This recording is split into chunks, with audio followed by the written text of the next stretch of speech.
মহান জাতীয় সংসদের মাননীয় সংসদ সদস্য হযরত মাওলানা আব্দুল আজিজ সাহেব, হাজারাত উলামায়ে কেরাম, সম্মানিত বগুড়াবাসী ভাইয়েরা, পর্দার আড়ালের মা এবং বোনেরা, আসসালামু আলাইকুম ওয়া রাহমাতুল্লাহি ওয়া বারাকাতুহু। মহান আল্লাহ তাবারক ওয়া তাআলার দরবারে লাখো কোটি শুকর আদায় করি যে মহান আল্লাহ তাআলা অতীতের বছরগুলির মতো মাঝখানে একটা গ্যাপ হয়ে গেছে, আবারও এই বগুড়া শহরে যে মাঠে মাহফিল হতো তার থেকে বড় মাঠে এ সুন্দর আয়োজনে কোরআনে কারিমের মাহফিল যে আল্লাহ তাআলা করার তৌফিক দিলেন, সেই মনিবের দরবারে শুকরগুজার হচ্ছি, কালেমাতুশ শুকর আদায় করছি, পড়ছি আলহামদুলিল্লাহ। সকলে সমস্বরে পড়ুন আলহামদুলিল্লাহ। রব্বানা লাকাল হামদ হামদান কাসীরান তাইয়্যিবান মুবারাকান ফীহি ইয়া রাব্বি লাকাল হামদু। আমরা আল্লাহ তাআলার প্রশংসা করে নিলাম আল্লাহর শেখানো ভাষা দিয়ে এবং নবী করিম সাল্লাল্লাহু আলাইহি ওয়াসাল্লামের ভাষা দিয়ে। তিনি দয়া করে আমাদেরকে মাহফিল আসার সুযোগ করে দিয়েছেন এবং কোরআন শুনতে আসার তৌফিক দান করেছেন। আজকের মাহফিলের মতো শ্রেষ্ঠ মাহফিল আকাশের নিচে জমিনের উপরে আর হতে পারে না। যে মাহফিলে কালামে রাব্বানি বয়ান করা হয়, আল্লাহ তাআলার কোরআন আলোচনা করা হয়, এর থেকে শ্রেষ্ঠ মাহফিল পৃথিবীতে আর হতে। আজকের বগুড়ার এই জাতীয় বগুড়ার এই ঈদগাহ ময়দান জান্নাতের টুকরায় পরিণত হয়ে গিয়েছে, কারণ আমরা শুনতে এসেছি কোরআন। কি শুনতে এসেছি? কোরআন। আমি চেষ্টা করব কোরআনে কারীম থেকে আলোচনা করা বিতাওফীকিল্লাহ বিইজনিল্লাহ বিমাশিয়াতিল্লাহ তাআলা। আল্লাহ তাআলা দয়া করে যদি তৌফিক দেন তাহলে বলতে পারবো, আল্লাহ তৌফিক না দিলে কিছুই বলতে পারবো না। এই জন্য আপনারা দোয়া করুন। এ মাহফিলের আয়োজকরা যে কষ্ট করে আয়োজন করেছেন আর আপনারা দূরদারাজ থেকে কষ্ট করে এসেছেন, এমন কিছু কথা বলার তৌফিক আল্লাহ তার গোলামকে দান করুন যে কথাগুলি সকলের জন্য মুফিদ হয়, ফায়দা হয়, উপকার হয়, আমলের জন্য যেন উপকারী হয়ে আমাদের জন্য যা আমলের দুনিয়া এবং আখিরাতে নাজাতের কারণ হয়ে দাঁড়ায়। প্রিয় উপস্থিতি, কোরআন কি এটি আগে আমাদেরকে বুঝে নিতে হবে। কি জন্য কোরআন এসেছে? এ কোরআন, এর মধ্যে যত কথা আছে সবগুলি কথা কার? আল্লাহ তাআলা এই কোরআন সহ আরো অনেক কিতাব নাজিল করেছেন, কিন্তু কোন কিতাবকে আল্লাহ নিজে হেফাজত করবেন এর কোনো গ্যারান্টি দেন নাই। তাওরাতে কথা লেখা নাই যে তাওরাতকে আমি হেফাজত করব, ইনজিলে কথা লেখা নাই যে আমি এটাকে হেফাজত করব, জাবুর এতে কথা লেখা নাই যে জাবুরকে আমি হেফাজত করব, কিন্তু এই কোরআনের মালিক বলেছেন কোরআন আমি হেফাজত করব। কে এটার মালিক? আল্লাহ রাব্বুল আলামিন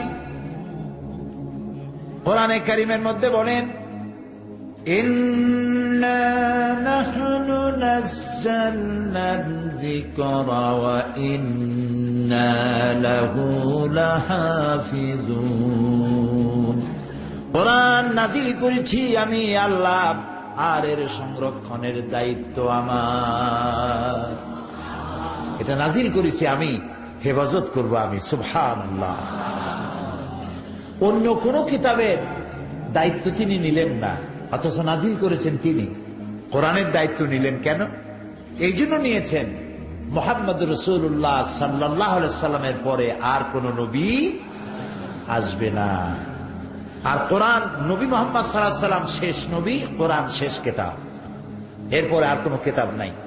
আর আমরা শেষ উম্মত, আমাদের পরে কোনো উম্মত নাই। যেহেতু নবী আসবে না, সেহেতু কিতাবও আসবে না। আর এই কিতাবের হেফাজত যদি আল্লাহ না করেন, তাহলে বিশ্ববাসী হেদায়েতের রাস্তাও পাবে না। এই জন্য মহান আল্লাহ তাআলা কোরআন হেফাজতের দায়িত্ব নিলেন। আল্লাহু আকবার। পৃথিবীর কত ধর্মগ্রন্থ আছে, কোন ধর্মগ্রন্থের পিউরিটি, অরিজিনালিটি সঠিকভাবে টিকে আছে একথা সেই ধর্মের লোকেরাও বলেন যে আমাদের এই কিতাবগুলি আগের মতো নাই, উল্টাপাল্টা হয়ে গেছে। জিজ্ঞেস করুন, তারা বলবে। কিন্তু কোরআনের ব্যাপারে আজ পর্যন্ত পৃথিবীতে কেউ বলতে পারেনি যে নবী করিম সাল্লাল্লাহু আলাইহি ওয়াসাল্লামের জামানায় যেমন কোরআন নাজিল হয়েছিল, আজকের যুগে ওই রকম নাই। লন্ডনে যে কোরআন, আমেরিকার কোরআনের সাথে তার মিল নাই। সৌদি আরবের কোরআন বাংলাদেশের কোরআনের সাথে মিল নাই। এরকম হয়েছে? হয় নাই। কেন হয় নাই? আল্লাহ হেফাজত করছে। আমার গত বছর কোরআন মিউজিয়াম দেখার একটা সুযোগ হলো। কোরআনে কারীমের একটা মিউজিয়াম আছে মসজিদে নববীতে, এটা আমার জানা ছিল না। ওখানে এক বাংলাদেশি চাকরি করেন, তিনি আমাকে টেলিফোন করে জানালেন যেখানে একটা মিউজিয়াম আছে, মিউজিয়ামের ডাইরেক্টর যিনি সৌদি, তাকে চট্টগ্রাম তাফসীরের মাহফিল দেখানো হয়েছে। উনি ওই মাহফিলের বিশাল জনতা দেখে আমাকে দেখার জন্য উদ্গ্রীব হয়ে পড়েছেন। ওই লোক আমাকে টেলিফোন করে জানালেন যে আপনি যখন হজে বা রমজানে আসবেন, তখন আপনি অবশ্যই মিউজিয়াম দেখবেন এবং ডাইরেক্টরের দিল ভরা আশা যে তিনি আপনাকে দেখবেন। আমি গত বছর যখন মদিনা গেলাম, আল্লাহ প্রত্যেক বছর রমজানে দয়া করে তার গোলামকে প্রতি বছর রমজানে দয়া করে তিনি নেন। গতবার যখন গিয়েছি, সেই ছেলে আমাকে টেলিফোন করেছে যে আজকে জোহরের পরে আপনি আমাদের এখানে আসবেন। তা আমাকে নিয়ে গেল মসজিদে নববীর দ্বিতীয় অংশ, যেটা দোতলা। সামনের অংশ তো দোতলা করার উপায় নাই, লোক যদি নাও ধরে দোতলায় মানুষ উঠবে কেমনে? কারণ নিচের তলায় শুয়ে আছেন বিশ্বনবী মুহাম্মদ রাসূলুল্লাহ সাল্লাল্লাহু আলাইহি ওয়াসাল্লাম। এই জন্য প্রথম অংশ দোতলা করা কোনদিন হবে না। দুই পাশে এবং পেছনের দিকটা দোতলা করা হয়েছে। বিশাল মসজিদ, অন্তত 8 লক্ষ মুসলমান একসাথে নামাজ আদায় করতে পারে, এত বড় মসজিদ। বাদশাহ ফাহাদ মারা গেছেন, দিল থেকে দোয়া আসে, আল্লাহ তোমার ঘর এবং মসজিদে নববী এমন সুন্দর করে যে সাজালো, তার জীবনের সব অপরাধ মাফ করে জান্নাতুল ফেরদাউসের মেহমান তারে বানায় নাও। আমি সেখানে যাওয়ার পর ডাইরেক্টর সাহেবের সঙ্গে বুকে বুক মিলালাম। তিনি খুব খুশি হলেন, অনেক কথা বললেন। এরপরে তিনি আমাকে একটা খাস রুমের মধ্যে নিয়ে গেলেন। সেই রুমে গিয়ে আমি দেখলাম, আমাকে দেখানো হলো কোরআনে কারীম প্রথমে হাতে লেখেন। প্রথমে তো এগুলি লেখা হয়েছে যখন নাজিল হয়েছে তখন পাথরের উপরে, কাঠের উপরে, শুকনা চামড়ার উপরে এবং তৎকালীন যুগের প্রস্তুতকৃত মোটা কাগজের উপরে লেখা হয়েছে। এরপরে তারা আমাকে একটা একটা সব দেখালেন। এরপরে হযরত ওসমান রাদিয়াল্লাহু তাআলা আনহুর হাতের লেখা কোরআন শরীফ আমাকে দেখালেন। আমার জীবন ধন্য, আমার জীবন ঠান্ডা হয়ে গেল, চোখ ঠান্ডা হয়ে গেল। ওসমান রাদিয়াল্লাহু তাআলা আনহুর হাতের লেখা কোরআন শরীফ এত সুন্দর হাতের লেখা যা তার টাইপ ফেল করে, জের জবর নাই, নক্তা নাই, গায়রে মানকুতা। তখন নক্তা ছিল না, কেমনে পড়তো আল্লাহই জানে। এরপরে নক্তা এবং এরাব লেগেছে হাজ্জাজ ইবনে ইউসুফের সময়। সেই কোরআন শরীফ আমি বললাম যদি আমাকে একটা ফটোকপি দেন তো আমি খুব খুশি হব। তো একটা ফটোকপি আমাকে দিয়েছে, আমি নিয়ে আসছি।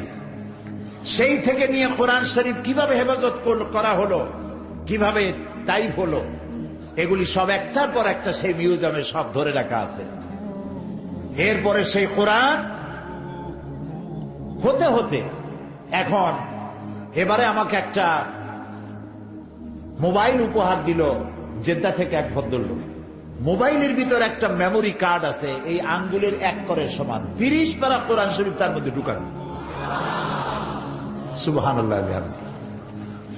কোরআনে কারীমকে আল্লাহ পাক হেফাজত করেছেন এমন ভাবে, মানুষের কলিজার মধ্যে গেঁথে দিয়েছেন। পৃথিবীতে এত হিন্দু আছে, তাদের ধর্মগ্রন্থ বেদ, আপনি চ্যালেঞ্জ করুন ভাই তোমাদের ধর্মগ্রন্থ তো বেদ, বেদের একজন হাফেজ দাও তো। পারবে বগুড়ার হিন্দুরা দিতে? পারবে বাংলাদেশের হিন্দুরা দিতে? পারবে ইন্ডিয়ার হিন্দুরা দিতে? পারবে না। খ্রিস্টানদের বলুন একটা বাইবেলের হাফেজ দাও, পারবে না। কিন্তু বর্তমান পৃথিবীতে একটা জরিপের মাধ্যমে জানা গেছে, তাম পৃথিবীতে কোরআনে কারীম যারা মুখস্থ করেছেন, কলিজার ভিতরে যারা হেফাজত করেছেন, সেসব হাফেজদের সংখ্যা 6 কোটি ছাড়াইয়া গেছে। 6 কোটির উপরে মুসলমানেরা কোরআন শরীফ মুখস্থ করেছেন সিনার মধ্যে। ছোট্ট ছোট্ট বাচ্চা থেকে শুরু করে 6 বছর 7 বছরের বাচ্চা ছেলে মুখস্থ করতেছে কোরআন শরীফ। আল্লাহ তাআলা বলছেন, ওয়ালাকাদ ইয়াসসারনাল কুরআনা লিযিকর ফাহাল মিন মুদ্দাকির। আমি কোরআনে কারীমকে বোঝার জন্য আর মুখস্থ করার জন্য সহজ করে দিয়েছি। কে বলছেন? আল্লাহ যদি সহজ না করতেন মুখস্থ করার, এত বড় কিতাব মুখস্থ করা মানুষের জন্য অসম্ভব। আল্লাহ বলেছেন আমি সহজ করেছি। বোঝাও সহজ, মুখস্থ করাও সহজ। সুবহানাল্লাহ। চেষ্টা করলেই হলো, চেষ্টা করলেই হলো। আমরা চেষ্টা করি না, তাই বুঝি না। এবং কোরআন এটি সকলের জন্য, এটি শুধু মুসলমানদের জন্য নয়। হিন্দু, খ্রিস্টান, বৌদ্ধ, ইহুদি, নাসারা, তেলি, মুসি, নাপিত, দোপা, যার নাম মানুষ, তার জন্য কোরআন। সুবহানাল্লাহ বলে। কারণ আল্লাহ সকলের আর কোরআনও সকলের। এই কোরআনে কারীম আল্লাহ তাআলা নাজিল করলেন তাবিজের কিতাব হিসেবে নয়। কোরআন নাজিল করলেন ঝাড়ফুঁকের কিতাব হিসেবে নয়। কোরআন নাজিল করলেন ঝুলে ঝুলে মুখস্থ করবেন এজন্য নয়। দেখেন না আমাদের দেশে রমজান মাসে কিভাবে জ্বলে আর পড়ে। তারপরে গল্প করে বাড়ির মালিক, আমার বউ এই রমজানে 5 খতম, আমার নাতনি 7 খতম, আমার পুত্রবধূ 11 খতম, আর আমি না পড়ি এমনি এমনি খতম। আচ্ছা বলেন, কোরআন শরীফকে এইভাবে 14 বার 15 বার আগামাথা পড়ার জন্য শুধু জ্বলবেন আর পড়বেন, এই জন্য কোরআন নাজিল হয়েছে? কপাল তো আমাদের এই জন্য পড়েছে। আমরা শুধু পড়ি, বুঝি না। কি পড়ি বুঝি না। এখন এই বইটার মধ্যে কি আছে আমি জানি না, পড়তেও জানি না, বুঝিও না। এই বই আমার কেমনে ফায়দা দেবে? ডাক্তারের প্রেসক্রিপশন কি জন্য দেয়? পড়ার জন্য। আপনি প্রেসক্রিপশন পড়বেন, মুখস্থ করবেন আর সুমা দেবেন সকালে আর বিকালে, রোগ ভালো হবে। এই কাম সে করে, তার মানুষ কি করবে? তো এখন নিজের ফতোয়া নিজেরে দেন, আপনি কি? আল্লাহ রাব্বুল আলামিন একখানা কিতাব দিলেন, সেই কিতাবটা বুঝলাম না। আহারে, কোর্টের থেকে যদি একটা চিঠি যায় আপনার নামে ইংরেজিতে, ঢাকা র্যাবের থেকে, আর্মি থেকে, অথবা এসবিআইবি থেকে, অথবা ডিআইবি থেকে, অথবা ন্যাশনাল সিকিউরিটি ফোর্স থেকে একটা ইংরেজিতে একটা চিঠি আসছে আপনার নামে, আপনি ইংরেজি জানেন না। এই চিঠিটা বোঝার জন্য আপনার পেরেশানি হবে কিনা বলেন? হবে কিনা? যে চিঠির মধ্যে কি আমার মৃত্যুর পরোয়ানা, না আমার মালকো, না আমার জেল, না জরিমানা, কি হলো? র্যাবের কাছ থেকে চিঠি আসলো কেন? এনএসআইর কাছ থেকে চিঠি আসলো কেন? পাগল হয়ে যাবেন জানার জন্য। চলে যাবেন ইংরেজি জানে তার বাড়ি পর্যন্ত, ঠিক না? সে যদি না বোঝে তাহলে আর একজনে পাচ্ছে। যতক্ষণ ওই চিঠির মর্ম উদ্ধার করতে না পারতেছেন, ততক্ষণ আপনার মাথার ঘাম পায়ে পড়তে থাকবে, ঘুম হবে না, ঠিক কিনা বলেন? সামান্য একটা কোর্টের চিঠি, একজন অফিসারের চিঠি বোঝেন না, সেইটা বোঝার জন্য যদি এত পেরেশানি হয়, আকাশ আর জমিনের মালিক আপনার আমার স্রষ্টা, সে আল্লাহর পক্ষ থেকে একখানা কিতাব এসেছে আমাদের জন্য, অথচ আমি বুঝলাম না এর মধ্যে কি লেখা আছে। খালি চুমা খাইলাম, মাথায় লাগাইলাম আর থুয়ে দিলাম। রমজান আসলো, জ্বললাম আর পড়লাম। কোন বই পড়তে মানুষ জ্বলে না, কোরআন শরীফ পাইলেই জ্বলে গেল। লক্ষ্য করছে? কেন জ্বলে আল্লাহ জানে। ঝুলতে ঝুলতে এক পর্যায়ে ঘুমায় পড়ে। আহারে, এই কোরআন একটা মৃত্যু প্রায় জাতিকে জিন্দা করে দিয়েছিল। এই কোরআন মূর্খ বেদুইনদেরকে, উট আর ছাগলের রাখালগিরি করত যারা, তাদেরকে প্রেসিডেন্ট বানায় দিয়েছিল। কৃতদাসদেরকে সেনাপতি বানিয়েছিল, গোলামদেরকে বিচারপতি বানিয়ে দিয়েছিল। সুবহানাল্লাহ। সেই কোরআন আমার আপনার ঘরে আছে, অথচ আমি কোরআন বুঝি না। এর থেকে হতভাগ্য দুর্ভাগ্য আর কি হতে পারে? এই যে কোরআনের তাফসীর মাহফিলের জন্য করা হয় না যে কিছু শুনলেন আর বাড়ি চলে গেলেন, বললেন বহু মানুষ হয়েছিল, হায় রে ওয়াজ, কি সাংঘাতিক ওয়াজ। লোকেরা জিজ্ঞেস করলো, ভাই কি ওয়াজ? আমি তো যাইতে পারি না, আবার একটু শোনাও না। কয় যে ভাই 2 দিন এমন শোনা শুনছি কিচ্ছু মনে নেই। এখন আপনারা বলেন এই শোনায় কোনো লাভ আছে? আমি মনে করি না যে আপনারা ওই রকম শ্রোতা। আপনারা বোদ্ধা, আপনারা সচেতন। বগুড়ার মানুষ বেশি সচেতন, সুশিক্ষিত, মার্জিত। এজন্য আমি মনে করি আপনারা বুঝতে আসেন, বুঝবেন এবং আমল করবেন। বলেন আল্লাহ যেন তৌফিক দেন, বলেন আমিন। আমি লম্বা ভূমিকা দিলে তো কথা বলতে পারবো না, সেই জন্য আমি আজকে ছোট্ট একটি আয়াত তেলাওয়াত করে আলোচনায় যাব ইনশাআল্লাহ। আল্লাহ যেন শোনার তৌফিক দেন, বলারও তৌফিক দেন, বলি আমিন। আমরা মোমেন। আমরা কি মোমেন? আমাদের দায়িত্ব কি আর মোমেন কারা? আমাদের দায়িত্ব কি আর মোমেন কারা? এই কথাগুলি আজকে আলোচনা করবো ইনশাআল্লাহ। আজকে যদি শেষ করতে পারে ভালো, না পারলে আগামীকাল ইনশাআল্লাহ। বলি ইনশাআল্লাহ। আচ্ছা, শয়তানের ওয়াসওয়াসা তেলাওয়াতের সময় অথবা কোরআন আলোচনার সময় শয়তান খুব অসন্তুষ্ট হয়। শয়তান জানে এগুলো যদি মানুষ শোনে আর আমল করে তাহলে আমার তো আর কোনো ডিউটি থাকবে না। এই জন্য শয়তান চায় যখন আলোচনা জমে আসে তখন বসা মানুষগুলি উঠায় দিতে। অনেক সময় তো শুনলাম, চল যে একটা সিগারেটে টান দিয়ে আসে। এই শয়তান কারে কারে উঠাবে আপনারা বসে বসে টের পাবেন। এই জন্য মজবুত হয়ে বসার জন্য আল্লাহর কাছে শয়তানের ওয়াসওয়াসা থেকে পানাহ চাই। রহিম, বিতাড়িত মরদুদ শয়তানের ওয়াসওয়াসা থেকে পানাহ চাই। পরম করুণাময় আল্লাহর নামে শুরু করছি। ইন্নাল্লাহা ইশতারা মিনাল মুমিনিনা আনফুসাহুম ওয়া আমওয়ালাহুম বিআন্না লাহুমুল জান্নাহ ইউকাতিলুনা ফি সাবিলিল্লাহি ফায়াকতুলুনা ওয়া ইউকতালুন ওয়া'দান আলাইহি হাক্কান ফিত التوراة والإنجيل والقرآن ومن أوفى بعهده من الله فاستبشروا ببيعكم الذي بايعتم به وذلك هو الفوز العظيم. সূরা তাওবা 111 নম্বর আয়াত। আল্লাহ তাআলা বলছেন, নিশ্চয়ই আমি মোমেনের জান এবং মালকে খরিদ করে নিয়েছি এবং বিনিময় তাদেরকে জান্নাত দিয়েছি। কে বলতেছেন? আল্লাহ তাআলা বলছেন, আমি আমার মোমেনের জান এবং মালকে কিনে নিয়েছি। এখন কেনা বেচা করতে হলে বিনিময় লাগে। আপনি কিছু কিনতে চাইলে বিনিময় কিছু দিতে হবে। তো আল্লাহ তাআলা বলছেন, আমি তোমার জান আর মালটা কিনে নিলাম, বিনিময় আমি তোমাকে কি দেব? জান্নাত দেব। এখন প্রশ্ন হচ্ছে, আমার জান কার? আমার মাল কার? আর আল্লাহ তাআলা বলছেন যে আমি মোমেনের জান আর মাল কিনে নিলাম। এটা তো আল্লাহর নিজের। তা আমার জিনিস আমি কিনি কেমনে? আল্লাহর জিনিস আল্লাহ কিনছেন কি করে? এ কথাটার অর্থ কি, ব্যাখ্যা কি? কথা মাথায় ঢুকতেছে? আলহামদুলিল্লাহ।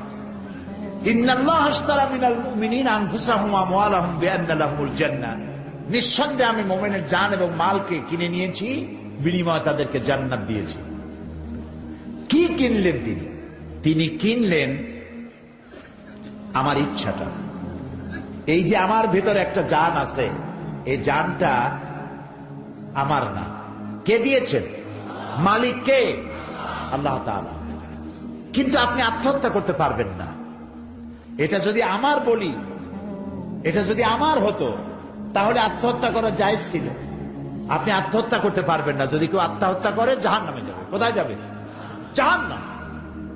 যেহেতু এটা তোমার অধিকার নাই, তোমার আত্মাকে হত্যা করার কোন অধিকার তোমাকে দেওয়া হয় নাই, এটি আল্লাহ। আর মাল সেটি আল্লাহ তোমার কাছে কিছুদিনের জন্য আমানত রেখেছেন। মূলত সমস্ত সম্পদের মালিক লিল্লাহি মা ফিস সামাওয়াতি ওয়া মা ফিল আরদ, আসমান এবং জমিনের একচ্ছত্র মালিকানা কার? কিন্তু আমি বলতে পারবো জমিনটা আমার, বাড়িটা আমার বলতে পারবো, কিন্তু এটার চিরস্থায়ী মালিক আমি নই, এটি আমার কাছে আমানত রাখা হয়েছে। যেমন এই বগুড়া শহরে আপনার একটা বাড়ি আছে, বাড়িটা আপনার দাবি করতে পারে, কিন্তু গভর্নমেন্ট যদি ইচ্ছে করে আপনার বাড়ি অধিগ্রহণ করে ওখান থেকে রাস্তা নিয়ে যেতে পারে। মূলত মালিক গভর্নমেন্ট, আপনি কিনে আপনি বাড়ি করছেন, কিন্তু গভর্নমেন্টের এখতিয়ার আছে আপনার বাড়ি অধিগ্রহণ করে সেখানে রাস্তা করা বা অন্য কিছু করার এখতিয়ার তার আছে। আমাকে আপনাকে যে মাল দেওয়া হয়েছে, মালের মূল মালিককে আল্লাহ তাআলা। সুতরাং আমার কাছে দায়িত্বটা কি? আল্লাহ কিনলেনটা কি?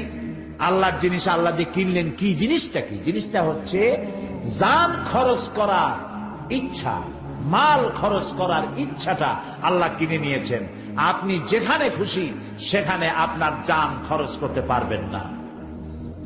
আপনি এমন কোন জায়গায়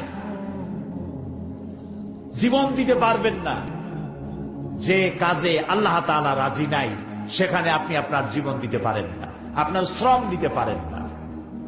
এমন কোন জায়গায় আপনার মাল খরচ করতে পারেন না যেখানে আল্লাহ তাআলা রাজি নন। এই ইচ্ছাটা আল্লাহ খরিদ করে নিয়েছেন।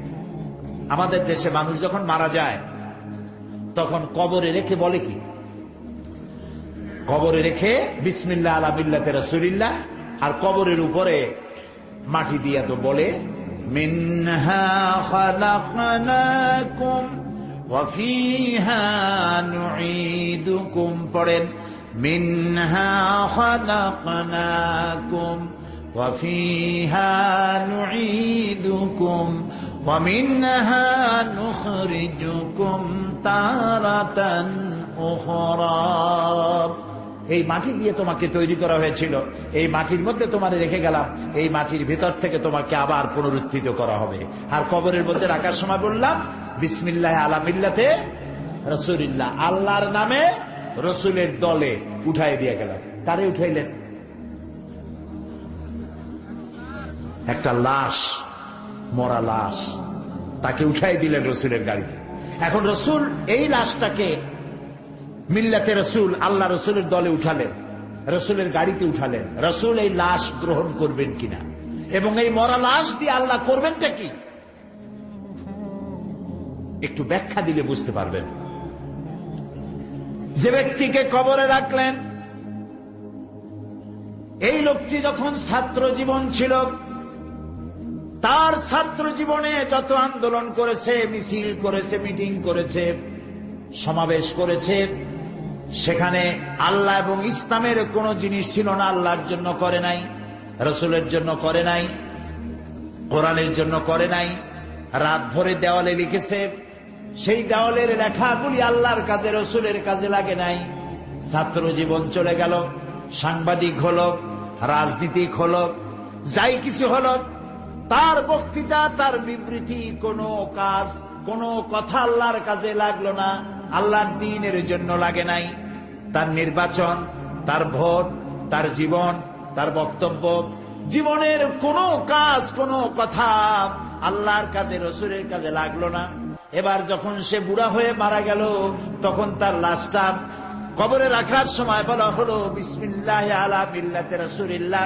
আপনার বিবেককে জিজ্ঞেস করুন, এই বুড়া মানুষটা, বুড়া লাশটা, তার জীবনের একটা মুহূর্ত আল্লাহ রসুলের কাজে লাগে নাই, মরা লাশ দিয়ে আল্লাহ তার রসুল কি করবে? এই জন্য আল্লাহ তাআলা বলছেন ইন্নাল্লাহ আশতারা মিনাল মুমিনিনা আনফুসাহুম ওয়া আমওয়ালাহুম বিআন্না লাহুমুল জান্নাহ। আমি তোমার জান এবং মাল খরিদ করে নিয়েছি, যেখানে সেখানে তোমার পয়সা চান্দা দিতে পারো না। একজন লোক আসলো, আমাদের নেতা বক্তৃতা করবেন, বিশাল জনসভা, নেতা আসবেন, সুতরাং তার চান্দা দেওয়া লাগবে। আপনি চান্দা দিতে পারেন না। যদি সেই নেতা ধর্মনিরপেক্ষ মতবাদী হয়, যদি সে ইসলাম বিরোধী হয়, তাহলে তার মঞ্চে সে বক্তৃতা করবে, সেই চান্দা আপনি দিতে পারেন না। আপনি একজন হিন্দুকে সাহায্য করতে পারেন। যদি তার মেয়ে বিয়ে হবে, পয়সা নাই, তার ছেলে অথবা তার স্ত্রীর অসুখ হয়েছে, চিকিৎসার পয়সা নাই, আপনি সাহায্য করতে পারেন। তার বাড়িতে ছাউনি নাই, আপনি ছাউনি দিতে পারেন। মানবিক কারণে হিন্দু ও খ্রিস্টান ও যে কোনো জাতির মানবিক কারণে সাহায্য করতে পারবেন, কিন্তু তার পূজা করার জন্য, মূর্তি বানাবার জন্য আপনি সাহায্য করতে পারেন না। এটা গভর্নমেন্ট করবে, আপনি পারবেন না। এখানে এই যে খরচটার ব্যাপারটা, আপনি যেখানে সেখানে ইচ্ছা করলেই খরচ করতে পারবেন না। ঢাকা থেকে নর্তকী আসবে, নায়িকা আসবে, গায়িকা আসবে, বিশাল নাচ গানের ওপেন কনসার্ট। হায় হায়, ওপেন কনসার্টে পুরুষগুলার চুল কোমর পর্যন্ত লম্বা, এদিকে চুল ফেলায়, ওদিকে চুল ফেলায়, দুইটা লাভ দিল, তিনটা সিক দিল, ওপেন কনসার্ট হয়ে গেল। এগুলোর জন্য মানুষেরা পয়সা খরচ করছে, জায়েজ নাই। আপনার পয়সাটা আপনার পয়সা, আপনার জান, আপনার মাল খরচ করতে হবে। কেবলমাত্র আল্লাহ যেখানে রাজি আছেন, এর বাইরে আপনি খরচ করতে পারবেন না। আপনি সেই মিছিলে যেতে পারেন না যে মিছিলে আল্লাহর নাম উচ্চারিত হয় না। আপনি সেই বিক্ষোভ, সেই সমাবেশে যেতে পারেন না যেই সমাবেশ, যেই বিক্ষোভে আল্লাহর এবং ইসলামের কোন স্বার্থ নাই। যেহেতু আমি মুসলমান, আমরা কি বলেন সবাই? মুসলমান। এই জন্য আল্লাহ তাআলা বলছেন, আমি মুমিনের জান এবং মালকে খরিদ করে নিয়েছি, বিনিময় জান্নাত দেব। এই যে বিনিময় জান্নাতটা দেব, এই ওয়াদা আমি করেছি। ওয়াদান আলাইহা হাক্কান ফিত তাওরাত ওয়াল ইনজিল ওয়াল কুরআন। এই ওয়াদা আমি করেছি, তাওরাতে করেছি, ইনজিলে করেছি, আর এই কোরআনেও করলাম। সুবহানাল্লাহ কইতে ইচ্ছা করে না? আমার আল্লাহ বলছেন, এই যে তোমার জান মালের বিনিময় আমি তোমার বেহেশত দেব, এই ওয়াদা আমি করেছি তাওরাতে, ইনজিলে, আবার কোরআন শরীফও করলাম। ওয়ামান নাওফা বিআহদিহি মিনাল্লাহ। আর আল্লাহর চাইতে ওয়াদা পূরণকারী আর কে হতে পারে? পারে কেউ? পারে না। কত নেতা আসে, ভাইয়ের আমার, বোনের আমার কথা মানো, না খাইয়া মরবেন না, কত কথা বলে, আর শেষ পর্যন্ত কিছুই হয়নি। আছে না? আল্লাহর ওয়াদা কি এইরকম? আল্লাহ তাআলা প্রত্যেকটি ওয়াদা অক্ষরে অক্ষরে প্রতিফলিত হয়। সুবহানাল্লাহ। সুতরাং আল্লাহ তাআলা বলছেন, ফাস্তাবশিরু বিবাইকুমুল্লাযী বায়াতুম। এবার আনন্দ করো, ফুর্তি করো, যারা আল্লাহর চুক্তিতে এগ্রিমেন্ট, আল্লাহর এগ্রিমেন্টে চুক্তি করতে পারছো, আল্লাহর চুক্তির সাথে যারা ঐক্যবদ্ধ হতে পেরেছো, আল্লাহর এই শর্তে যারা ঐক্যবদ্ধ হতে পেরেছো, এই চুক্তি এগ্রিমেন্টে যারা স্বাক্ষর করতে পেরেছো, তারা আনন্দ করো। কারণ হচ্ছে যালিকা হুয়াল ফাউজুল আযীম। আর এটা হচ্ছে মহা সাফল্য। আল্লাহর কথার সাথে একমত হতে পারা মুসলমানদের জীবনের সব থেকে বড় সাফল্য। সুবহানাল্লাহ। এখন এই মোমেন্ট কারা? যেই মোমেনদেরকে আল্লাহ বড় সাফল্য বলেছেন, আনন্দ করতে বলেছেন, আর জানমান কিনে নিয়েছেন, ওই মোমেনরা কারা? এবার আসুন সামনের দিকে সেই মোমেনের ব্যাখ্যায় যায়, জানতে হবে না আমাদের। 112 নম্বর আয়াত, আল্লাহ রাব্বুল আলামিন বলেন, التائبون العابدون الحامدون السائحون الراكعون الساجدون الآمرون بالمعروف والناهون عن المنكر والحافظون لحدود الله وبشر المؤمنين। 112 নম্বর আয়াতে আল্লাহ তাআলা ওই মোমেনদের পরিচয় দিচ্ছেন। এই পরিচয়টা আমাদের জানা দরকার। আপনারা নিশ্চয়ই জানেন জাহান্নামের সংখ্যা কয়টা বলেন, আর জান্নাতের সংখ্যা 8টা। এখানে আল্লাহ তাআলা মোমেনের 8টা গুণ বর্ণনা করেছেন। কয়টা গুণ? 8টা শর্ত। এই 8টি শর্ত যদি কোন মোমেন পালন করতে পারে, আল্লাহর 8টি জান্নাতের দরওয়াজা তাদের জন্য খুলে যাবে। আমি সেই 8টি কোয়ালিটির কথা আপনাদের সামনে পেশ করব ইনশাআল্লাহ। 1 নম্বর, আত-তাইবুন, বারবার তওবাকারী। মুমিনের প্রথম কোয়ালিটি বারবার তওবাকারী, একবার না, বারবার তওবাকারী, প্রত্যাবর্তনকারী। তওবা, তওবা মানে ফিরে আসা। ফিরে আসা কিসের থেকে ফিরে আসা? তওবা মানে বিরত থাকা, তওবা মানে ফিরে আসা। কিসের থেকে ফিরে আসা? বুদ্ধি করে কম তো, গুনাহ থেকে ফিরে আসা। এই জন্যই তো আমি বলছি যে বগুড়ার মানুষ খুব সুশিক্ষিত, বোঝে ভালো, আলহামদুলিল্লাহ কর, বেশি না বুঝলেই হলো। সঠিকভাবে বুঝতে পারলেই আমাদের কামিয়াবি আসবে ইনশাআল্লাহ। বলেন আত-তাইবুন, বারবার তওবাকারী। নবী করিম সাল্লাল্লাহু আলাইহি ওয়াসাল্লাম তিনি বলেছেন, আমি দৈনিক 70 বার তওবা করি। তিনি বলেছেন, আমি দৈনিক 100 বার তওবা করি। এবার বলুন তো, রসুলের জীবনে কোনো গুনাহ আছে? আসতে বললে তো আপনি বিপদে পড়বেন। রসুলের জীবনে কোনো গুনাহ আছে? যখন তিনি নবুয়ত পান নাই, নবুয়ত পেয়েছিলেন কত বছরে? সেই 40 বছর বয়স পর্যন্ত নবুয়ত বিহীন অবস্থায় যে ছিলেন, তখন কোন গুনাহ করছেন? নবুয়ত পাওয়ার পর তো প্রশ্নই ওঠে না। এরপরে আল্লাহ রাব্বুল আলামিন তার নবীকে বলেছেন, আপনার আগের এবং পরের সমস্ত গুনাহ খাতাকে আমি মাফ করে দিলাম। কোন গুনাহ নবী করেন নাই, তারপরে আল্লাহ তাআলা মাফ করে রেখেছেন। কোন গুনাহ নাই, আল্লাহ মাফ করে দিয়েছেন, মাফ করে রেখেছেন। যিনি আল্লাহর কাছে মুস্তাজাবুদ দাওয়াত, আল্লাহর আরশের নিচে জমিনের উপরে তার থেকে সম্মানিত ব্যক্তি আর নাই। এক কথায় আল্লাহর পরেই তার মর্যাদা। সুবহানাল্লাহ বলো। সেই নবী বলছেন, আমি দৈনিক 100 বার তওবা করি। সুবহানাল্লাহ। আর প্রতি ঘন্টায় ঘন্টায় আমরা গুনাহ করি, তওবা করি না। রাসূলুল্লাহ নামাজ পড়তেন, নামাজের সালাম ফিরিয়ে বলতেন, লক্ষ্য করি, নামাজের সালাম ফিরাইয়া দুই দিকে সালাম ফিরিয়ে বলতেন আল্লাহু আকবার। এরপরে 3 বার বলতেন আস্তাগফিরুল্লাহ, আস্তাগফিরুল্লাহ, আস্তাগফিরুল্লাহ। ইন্তেকালের 5 দিন আগের থেকে তিনি এই তওবা ইস্তেগফার বেশি করতেছিলেন। তিনি পড়তেন, বুখারী শরীফের হাদিসে এসেছে, ইন্তেকালের 5 দিন আগের থেকে খুব বেশি করে এই দোয়াটা পড়তেন, সুবহানাকা আল্লাহুম্মা বিহামদিকা নাস্তাগফিরুকা ওয়া নাতুবু ইলাইক। সুবহানাল্লাহ। নবী করিম সাল্লাল্লাহু আলাইহি ওয়াসাল্লাম বলেছেন, তওবাকারীকে আল্লাহ তাআলা ভালোবাসেন। আত-তাইবু মিনাজ যামবি কামান লা যামবা লাহু। রাসূলুল্লাহ বলছেন, যে ব্যক্তি গুনাহ থেকে তওবা করলো, সেজন্য কোনো গুনাহই করে নাই। আল্লাহু আকবার। সেজন্য কোনো গুনাহই করে নাই। আল্লাহ তাআলা আরো বলেছেন, যদি কেউ তওবা করে, আমি শুধু গুনাহ মাফ করি না, তার গুনাহগুলিকে, সাইয়্যাতগুলি হাসানাত দিয়ে বদলায় দেই। আমার আল্লাহ কত মহান। হাদিসে কুদসির ভিতরে এসেছে, আল্লাহ রাব্বুল আলামিন বলেন, কোন বান্দা যদি আমার দিকে 1 বিঘাত অগ্রসর হয়, আমার রহমত তার দিকে 1 হাত এগিয়ে যায়। কোন বান্দা যদি আমার দিকে হেঁটে আসে, আমার রহমত বান্দার দিকে দৌড়াইয়া যায়। বান্দা যখন হাত তোলে আর চোখ দিয়ে পানি গড়াতে থাকে, আল্লাহ তাআলা বলছেন, নবী, ইসলামের ভিতরে যে লোক দাড়ি আর চুল পাকাইল, শুনতেছেন?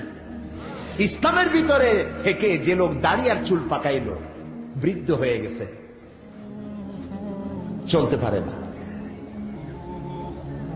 বার্ধক্যের চরম পরিণতিতে উপস্থিত হয়ে এই বৃদ্ধ বান্দা যখন আমার দরবারে হাত তুলে বলে, রব্বুল আলামিন, আমি আগের মতো কামাই করতে পারি না বলে সংসারে আমার দাম নাই, ছেলের কাছে দাম নাই, বউয়ের কাছে দাম নাই, পুত্রবধূর কাছে দাম নাই, আমি আগের মতো চলতে পারি না, আমি আগের মতো চোখে দেখি না, আমি আগের মতো শুনতে পাই না, খাইয়াও হজম করতে পারি না, দাঁড়াইতেও পারি না, সংসারে আবার কোনো মর্যাদা নাই। আয় আল্লাহ রাব্বুল আলামিন, গুনাহ করে করে জীবনটাকে এমন ভাবে বরবাদ করে দিছি, তোমার কাছে ক্ষমা চাইবো, গুনাহ মাফ চাইতো আমার ভয় লাগে, এত গুনাহ করেছি। আল্লাহ রাব্বুল আলামিন বলেন, ও আমার নবী, এই দাড়ি এবং চুল পাকা বৃদ্ধ মানুষটি যখন আমার কাছে কাঁদতে থাকে, তখন আমার শরম হয়, এই বান্দারে কেমনে আমি খালি হাতে ভিড়াই। আল্লাহ তাআলার কাছে বান্দা যখন কান্দে, চোখের পানি ফেলে দেয়, আল্লাহ তাআলা তখন তাকে ক্ষমা করে দেন। নবী করিম সাল্লাল্লাহু আলাইহি ওয়াসাল্লাম বলেছেন, গুনার কারণে চোখ দিয়া যখন পানি পড়ে, সেই চোখের পানি নাকের অর্ধেক আসতে না আসতে আল্লাহ তাকে মাফ করে দেন। গুনাহ করেছ, তোমার গুনাহ যদি হয় পাহাড় সমান, আল্লাহর রহমত আকাশ সমান। তোমার গুনাহ যদি আকাশ সমান হয়, আল্লাহর রহমত তো তার আরশ উপচে পড়েছে।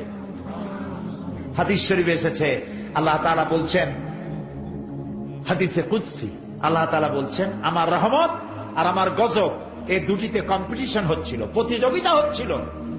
গজব আর রহমত দুটিতে প্রতিযোগিতায় আমার গজব হেরে গেছে, রহমত জিতে গিয়েছে।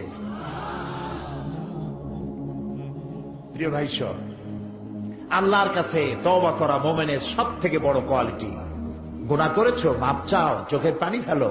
আর বান্দা যখন আল্লাহ বলে ডাক দেয়, বান্দা যখন তার অন্তরের অন্তঃস্থল থেকে, হৃদয়ের গভীর কন্দর থেকে একবার যখন ডাক দেয় আল্লাহ,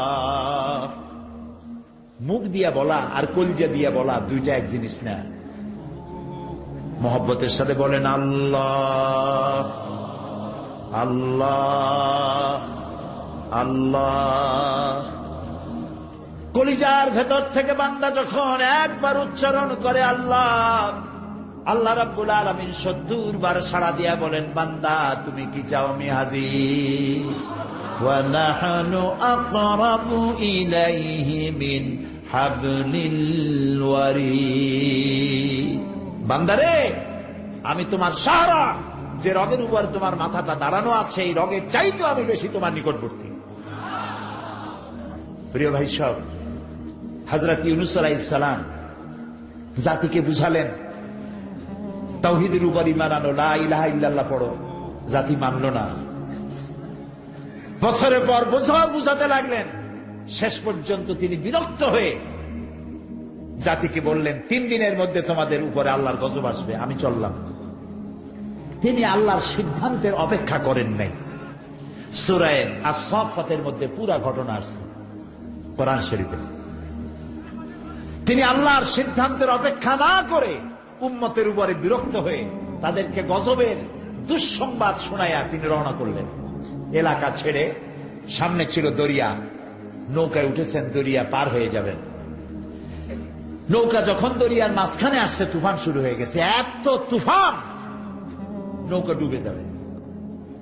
তখন মাঝি, খুব প্রবীণ মাঝি বলছে যে দরিয়ার মধ্যে এই ধরনের তুফান তো স্বাভাবিক হয় না। আজকে যে অবস্থা হয়েছে, আমার দীর্ঘ জীবনের অভিজ্ঞতা হচ্ছে যে কোন কৃতদাস যদি পালায়, তখন মানুষ বেচা কিনার সিস্টেম ছিল। কোন কৃতদাস যদি তার প্রভুকে না বলে পালায়, তখনই এই রকমের তুফান হয় আর নৌকা ডুবে যায়। কোন কৃতদাস যে পালাইছে এই জাহাজে আছে, এই নৌকায়, তা তো আমি জানি না। যদি কেউ এরকম পালায় এসে থাকো, তাকে আমরা ফালাই দেব নদীতে, তা নাহলে আমরাও বাঁচবো না। মাঝি বোঝে নাই যে সত্যি একজন প্রভুকে বলে আসেন।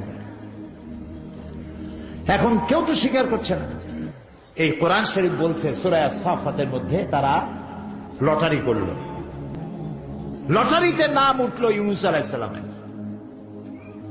সকলে তার দিকে তাকাইল, এই সুন্দর চেহারার মানুষ, তিনি তো আমাদেরকে ভালো কথা বলেন, পালায় আসার লোক তিনি না, ভুল উঠছে, আবার লটারি করল।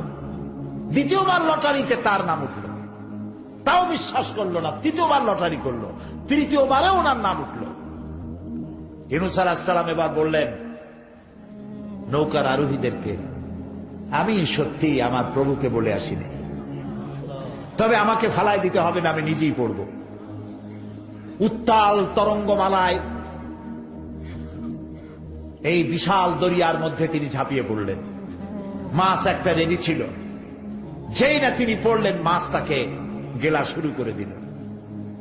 অন্তরিক্ষ থেকে আল্লাহ রাব্বুল আলামিন মাছকে জানাই দিলেন, মাছ, এটা তোর রুজি না, চাবাইতে পারবি না, হজম করতে পারবি না। মাছের পেটের ভিতরে চলে গেলেন তিনি। আল্লাহ তাআলা বলছেন, ওয়াযান্নুন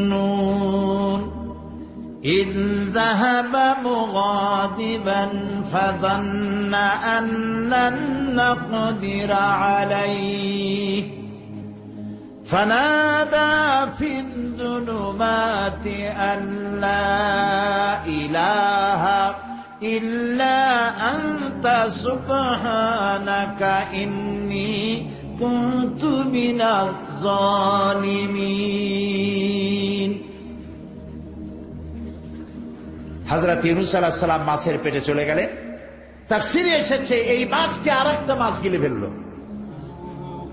এখন একটা মানুষ গিলে খায় যে মাছে, সেই মাছের গেলে আর এক মাছ, সে কত বড় মাছ, তিমি মাছও হতে পারে, আল্লাহ ভালো জানে। এই মাছ ইউনূস আলাইহিস সালাম মনে করেছেন আমি তো শেষ। মাছ পানির নিচে ডুবতে ডুবতে ডুবতে ডুবতে একদম তলায় চলে গিয়ে প্লেন যেভাবে ল্যান্ড করে এইভাবে মাছটা তলদেশে গিয়ে ল্যান্ড করল। হযরত ইউনূস আলাইহিস সালাম হাত পা মাথা নাড়ায় দেখলেন মরি নাই। তিনি দাঁড়ায় গেলেন, মাছের পেটের ভিতরে দাঁড়াইয়া ঘোষণা করলেন ফানাদা ফিয-যুলুমাত। অন্ধকারের ভেতর থেকে তিনি চিৎকার মারলেন। জুলুমাত জমায় কাথির, ত্রিবিধ অন্ধকার, মাছের পেটের অন্ধকার, রাতের অন্ধকার, পানির অন্ধকার, ত্রিবিধ অন্ধকারের ভেতরে হযরত ইউনূস আলাইহিস সালাম চিৎকার মারলেন লা ইলাহা ইল্লা আনতা সুবহানাকা ইন্নী কুনতু মিনাজ-জালিমিন। লা ইলাহা ইল্লা আনতা, আয় আল্লাহ তুমি ছাড়া কোন ইলাহা নাই। সুবহানাকা, তুমি মহাপবিত্র, তোমার পবিত্রতা ঘোষণা করি। ইন্নী কুনতু মিনাজ-জালিমিন, আমি তো জালিমদের অন্তর্ভুক্ত হয়ে গেছি। হযরত ইউনূস আলাইহিস সালাম মাছের পেটের ভিতরে সেজদায় পড়ে গেলেন, চোখের পানি ফেলে। হযরত ইউনূস আলাইহিস সালাম বলেন রব্বুল আলামিন, আমি আজকে যেই জায়গায় তোমারে সেজদা দিয়েছি, আমার জানা মতে এইরকম জায়গায় তোমারে কেউ সেজদা দেয় নাই। আয় আল্লাহ, আমি আমার অপরাধ স্বীকার করছি, তুমি আমাকে মাফ করে দাও। আল্লাহ কি শুনছিলেন? আল্লাহ কি শুনছিলেন? আল্লাহ রাব্বুল আলামিন বলেন, পানির অতল তলদেশে মাছের পেটের ভিতরে হযরত ইউনূস আলাইহিস সালামের এই চিৎকার পানির ভিতরে কেউ শোনে নাই, অন্তরিক্ষের কেউ শোনে নাই। আল্লাহ পাক বলেন, আমি আরশের মালিক আল্লাহ রাব্বুল আলামিন শুনেছি। আমি জবাব দিলাম ফাস্তাজাবনা লাহু ওয়া নাজ্জাইনাহু মিনাল গাম্মি ওয়া কাযালিকা নুজিল মুমিনিন। আমি ডাকের সাড়া দিলাম, আমি ইউনূস আলাইহিস সালামকে বাঁচাই দিলাম। মাছের পেটের ভিতরে যন্ত্রণা শুরু হয়ে গেল, পেট ব্যথা। মাছ বুঝতে পারলো আমি যদি বমি না করি বাঁচব না। মাছ ভেসে উঠল এবং কিনারায় চলে গেল। মাছ বমি করে ইউনূস আলাইহিস সালামকে ছেড়ে দিল। মাছও বাঁচলো, ইউনূস আলাইহিস সালামও বাঁচলেন। তাফসীরের ভিতরে এসছে, কোন কোন মুফাসসির লিখেছেন 3 দিন ছিলেন মাছের পেটে, কোন কোন মুফাসসির লিখেছেন 40 দিন ছিলেন। মাছের পেট থেকে যখন তিনি বেরোলেন, মাছের পেটে থাকার কারণে আর গেলার সময় দাঁতের যেসব আঁচড় লেগেছে গায়ে, তাতে করে চামড়া ছিঁড়ে গিয়েছে শরীরে। দীর্ঘদিন মাছের পেটে থাকার কারণে শরীরে ঘা হয়ে গেছে, বমি করে দিল। সূরা আস-সাফফাতের মধ্যে আল্লাহ তাআলা বলছেন, আমি ইউনূস আলাইহিস সালামের যেখানে বমি করলো ওইখানে একটা কদু গাছ উঠায় দিলাম। কদু গাছ বড় হয়ে গেল। কদু গাছ কেন? এই জন্য শরীরে ঘা থাকলে সেখানে মাছি পড়ে, পোকা পড়ে। মাছি এবং পোকা মাকড় যাতে না পড়ে সেই জন্য এমন এক গাছ দিলেন যে গাছের পাতায় মাছি বা পোকা মাকড় কখনো পড়ে না। আপনারা বুঝে দেখেন। শুধু ইউনূসকে নয়, আল্লাহর মোমেন বান্দাদের প্রতি আল্লাহর ওয়াদা, আমার মোমেন বান্দারা যদি এরকম কোন বিপদেও পড়ে ইউনূস যেমন বিপদে পড়েছ, আমাকে যদি ডাকে আমি আল্লাহ রব্বুল আলামিন বিপদ থেকে বাঁচায় দেব। আল্লাহর কাছে তওবা করা, আত-তায়েবুন, বারবার তওবাকারী, শুধু একবার নয়, বারবার তওবাকারী। আল্লাহ তাআলা তওবাকারীকে পছন্দ করেন। আমরা যেন তওবা করতে পারি, আল্লাহ যেন তৌফিক দেন, বলি আমিন। এটা কি মনে থাকবে আমাদের যে প্রত্যেক ফরজ নামাজের পরে ইমাম যখনই সালাম ফিরাবেন, অথবা আমরা একা যদি নামাজ পড়ি কখনো, যখন সালাম ফিরাবো দুদিকে, তারপরে কি বলবো বলেন তো? মনে থাকবে? এটা সুন্নাত, নবী করিম সাল্লাল্লাহু আলাইহি ওয়াসাল্লাম বলতেন আল্লাহু আকবার বলেন, তারপরে কি? কয়বার? আস্তাগফিরুল্লাহ, আস্তাগফিরুল্লাহ, আস্তাগফিরুল্লাহ। তওবা করবেন, যে কোনো গুনাহ করবেন তওবা করবেন, আর গুনাহ করব না এই নিয়ত করতে হবে যে আল্লাহ গুনাহ থেকে তুমি আমাকে বাঁচাও, গুনাহ থেকে আমাকে রক্ষা করো। এই দোয়া আল্লাহর কাছে করতে হবে। আল্লাহ তাআলা যেন তৌফিক দেন, আমরা বলি আমিন। এগুলো 1 নম্বর কোয়ালিটি, মুমিনের 1 নম্বর কোয়ালিটি, আত-তায়েবুন, বারবার তওবাকারী। আল-আবিদুন, 2 নম্বরে হচ্ছে ইবাদতকারী। 2 নম্বরে কি? ইবাদতকারী। এই পৃথিবীতে আমাদেরকে আল্লাহ পাঠাইছিলেন কি জন্য? আল্লাহ রাব্বুল আলামিন কোরআনে কারীমের মধ্যে বলছেন, মা খালাকতুল জিন্না ওয়াল ইনসা ইল্লা লিয়াবুদুন। আমি মানুষ এবং জিন জাতিকে সৃষ্টি করেছি শুধুমাত্র আমার ইবাদতের জন্য, তারা আমার ইবাদত করবে এই জন্য। এখন প্রশ্ন উঠতে পারে যে সারাক্ষণ যদি ইবাদতই করি, তাহলে বাজার করব কখন, চাষবাস করব কখন, ব্যবসা বাণিজ্য করব কখন, রাজনীতি করব কখন? একজন মুসলমান তার সব কাজ হবে ইবাদত। সুবহানাল্লাহ। মুসলমানের সব কাজ কি হবে বলেন সবাই? ইবাদত হবে। আপনি যে ঘুমাবেন, আপনার ঘুম ইবাদত হবে। বেশি রাত জাগার দরকার নাই। আপনি ঈশার নামাজ পড়ে খানা খেয়ে ঘুমায় যান, নিয়ত থাকবে যে আল্লাহ রাত বেশি জাগলাম না, তাহাজ্জুদ পড়ার জন্য আগে আগে ঘুমায় গেলাম। আপনি ঘুমায় থাকলেন, কিন্তু আপনার এই ঘুমটা ইবাদতের মধ্যে শামিল হয়ে যাবে। মুমিন ব্যক্তির চোখের চাহনি ইবাদত। আপনি আমি যে দেখি, এই দেখাটাও ইবাদত। কি রকম? আল্লাহ যা দেখতে নিষেধ করেছেন তা যদি না দেখি। নবীজি বলেছেন, কোন সন্তান যদি তার মা বাপের দিকে রহমতের নজরে, ভালোবাসার নজরে যদি তাকায়, আল্লাহ রাব্বুল আলামিন তার আমলনামায় একটি নফল হজের সওয়াব লিখে দেন। সাহাবীরা জিজ্ঞেস করলেন, ইয়া রাসূলুল্লাহ, যদি কোন সন্তান তার মা বাবার দিকে দৈনিক 100 বার তাকায় তো কি হবে? আল্লাহর নবী বলেন, আল্লাহর নিয়ামতের ভান্ডারে কোনো অভাব নাই।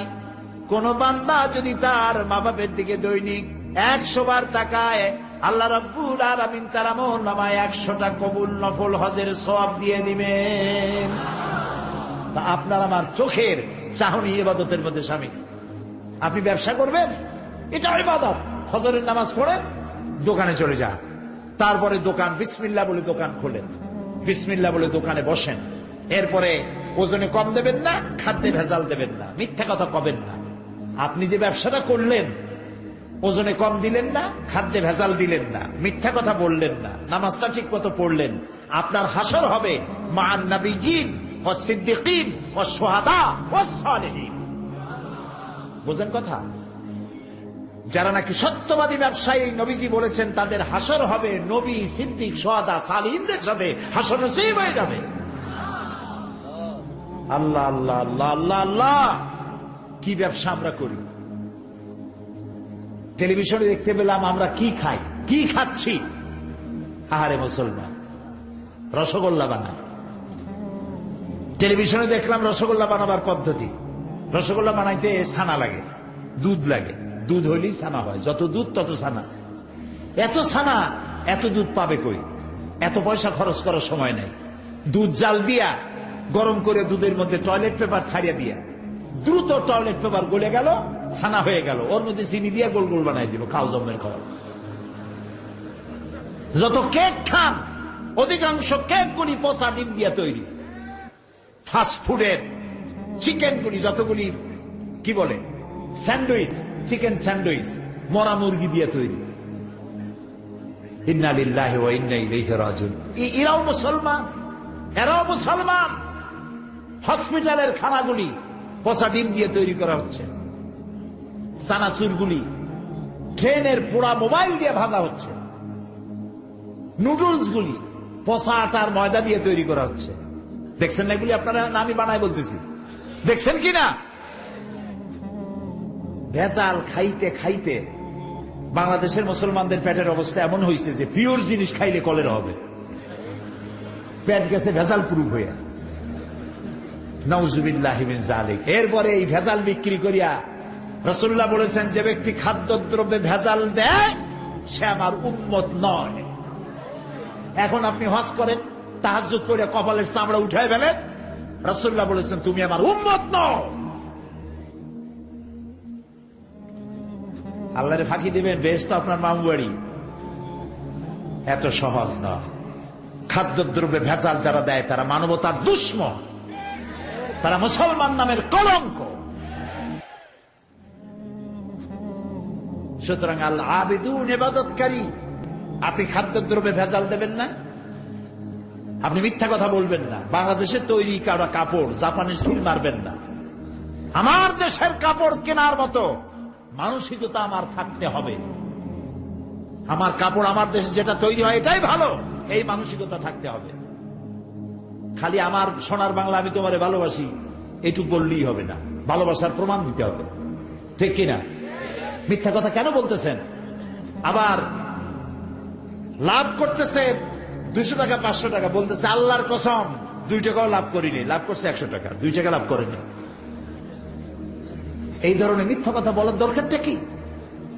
আপনি বলেন আমি ব্যবসা লাভ করবো না, তা আমি চলবো কি করে? আপনি কত করতেছেন তা বলার দরকার নেই। আর অতি মুনাফাখুরি। এই যে রমজান মাসে জনমের মতো পেঁয়াজের দাম বাড়লো, আটার দাম বাড়লো, আরো কিসের কিসের দাম বাড়লো জনমের মতো। কেন এই দাম বাড়ে? এই জন্য দাম বাড়ে মুসলমানের এইগুলি আগের থেকে কিনে রাখে 2 মাস 3 মাস আগে, রোজাদারদের কষ্ট দেওয়ার জন্য। আরে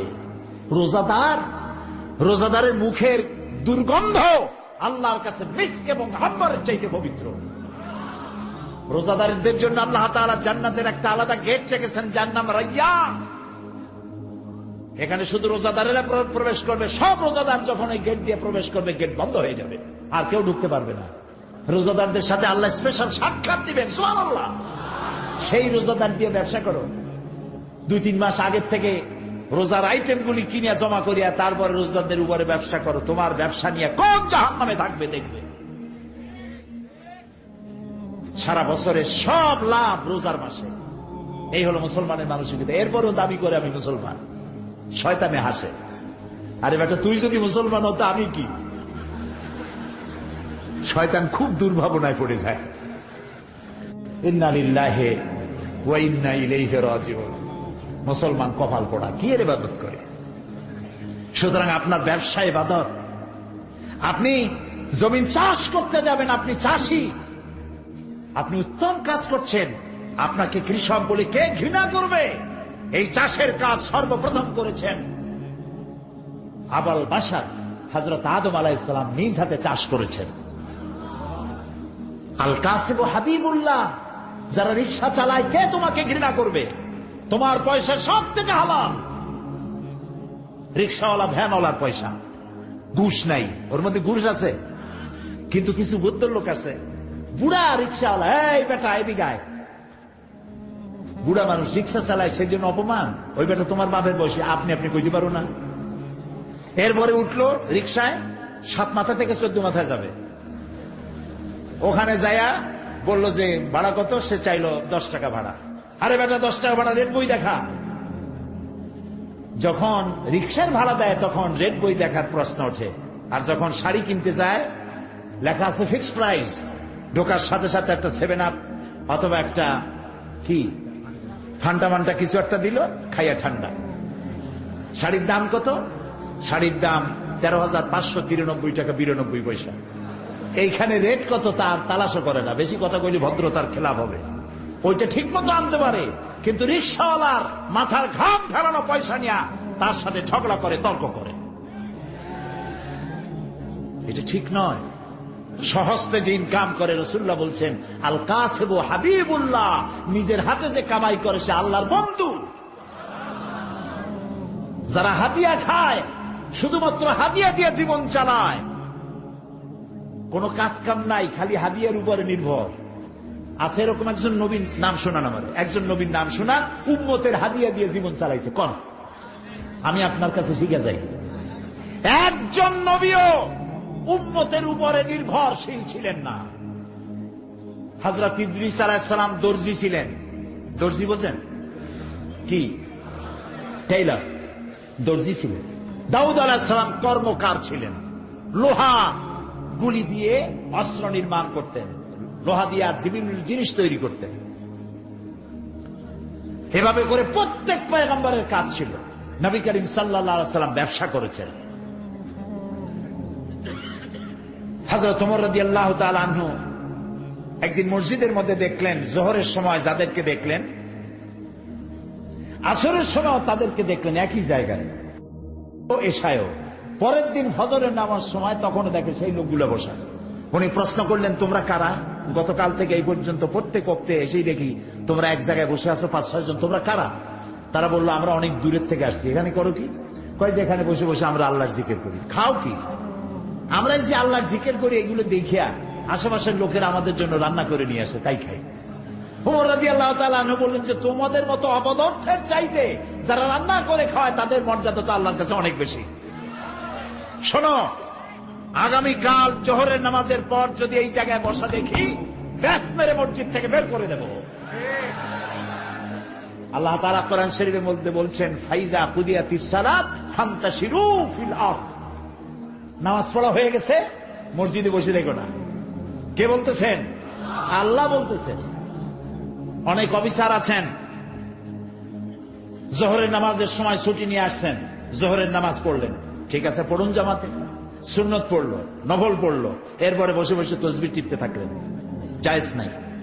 যেহেতু আপনি সরকারের একজন কর্মচারী, আপনি ফরজ এবং সুন্নত পড়ার এখতিয়ার আছে, নফল বাড়ি যেয়ে পড়েন, তাসবিহ বাড়ি যেয়ে পড়বেন। গভর্নমেন্টের নির্ধারিত সময় যে আপনি ইবাদতের মধ্যে, জিকির আজগারের মধ্যে নষ্ট করলে বেতন দিবেন, হালাল হবে না বেতন। এর নাম ইসলাম, বাস্তব ধর্মী ইসলাম। আপনার রুজি হালাল হতে হবে।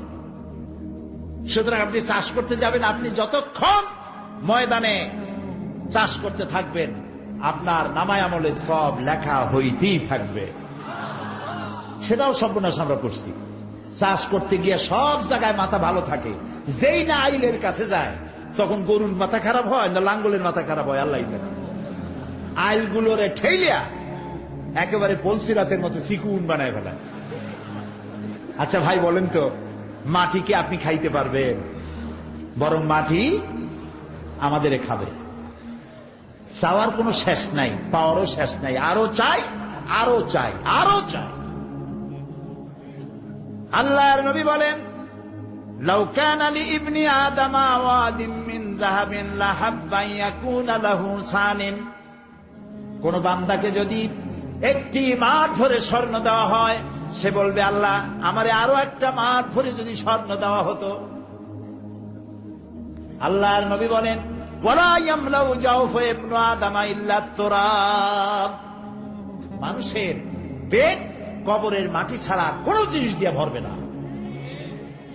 দেখছেন, এমপি হইলে কয়, আহারে মন্ত্রী যদি হইতে পারতাম।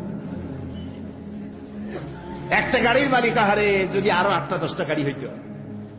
একটা হোটেলের মালিক, আরো যদি 5টা হইত। ক্ষুধার কোনো শেষ নাই। টিয়ারের গম পাইলাম, কাবি খা তো পাইলাম না। নাম হলো কাবি খা, তার মানে হলো খাবি, জম্মের খাওয়া খা। গভর্নমেন্টের মালগুলা সব পেট ভরা, রাস্তাঘাট, কালভার্ট, ব্রিজ খাইয়া সব শেষ। আল্লাহর কাছে জবাবদিহিতার চিন্তা নাই। আর এগুলি যদি জবাবদিহিতার চিন্তা নিয়ে যারা কাজ করে, ইবাদতের সামিল। সুবহানাল্লাহ, সুবহানাল্লাহ। ইবাদত মানে শুধু নামাজ রোজা না, আল্লাহ তাআলা বলছেন, মা খালাকতুল জিন্না ওয়াল ইনসা ইল্লা লিয়াবুদুন, ইবাদত ছাড়া তৈরি করি নেই। যদি নামাজ রোজা হজ যাকাতই শুধু ইবাদত হয়, তাহলে তো সব কাম কাজ ফালাইয়া মসজিদে বসে থাকা লাগবে। ইবাদতের ব্যাপক অর্থ রয়েছে, জানতে হবে, বুঝতে হবে ইবাদত কারে কয়। প্রিয় ভাই সব, সেই সত্যিকারের ইবাদত করতে হবে আমাদেরকে। জীবনের সব ক্ষেত্রে আল্লাহর হুকুম মানার নামই হলো ইবাদত। সুবহানাল্লাহ। জীবনের সকল ক্ষেত্রে আল্লাহর হুকুম মাফিক জীবন পরিচালনা করার নাম ইবাদত। খাওয়ায়, পড়ায়, ওঠায়, বসায়, চলায়, রাজনীতি, অর্থনীতি, ইলেকশন, ভোট, নির্বাচন, সবটা ইসলাম। ইসলাম। যারা ধর্ম নিরপেক্ষ তারা কয় ধর্ম আর রাজনীতি আলাদা। কে তোমারে কইল ধর্ম আর রাজনীতি আলাদা? তুমি কে না এই ফতোয়া দিতে? তুমি কে? ধর্ম আর রাজনীতি যদি আলাদা হয়, তাহলে দাউদ আলাইহিস সালামকে কি বলবেন আপনি? সুলাইমান আলাইহিস সালামকে কি বলবেন? সুলাইমান আলাইহিস সালাম সারা দুনিয়ার রাষ্ট্রপ্রধান ছিলেন না? বানায় কইলাম না, কোরআন শরীফে আছে। সারা দুনিয়ার রাষ্ট্রপ্রধান ছিলেন। দাউদ আলাইহিস সালাম রাষ্ট্রপ্রধান ছিলেন, মুসা আলাইহিস সালাম রাষ্ট্রপ্রধান ছিলেন, ইউসুফ আলাইহিস সালাম প্রথমে মন্ত্রী ছিলেন, তারপর রাষ্ট্রপ্রধান ছিলেন। মুহাম্মদুর রাসূলুল্লাহ সাল্লাল্লাহু আলাইহি ওয়াসাল্লাম 12.5 লক্ষ বর্গ মাইল এলাকার প্রেসিডেন্ট ছিলেন, রাষ্ট্রপতি ছিলেন। ধর্ম আর রাজনীতি যারা আলাদা বলে তারা মুসলমান নয়, মুসলমান নয়, মুনাফিক, মুনাফিক, মুনাফিক।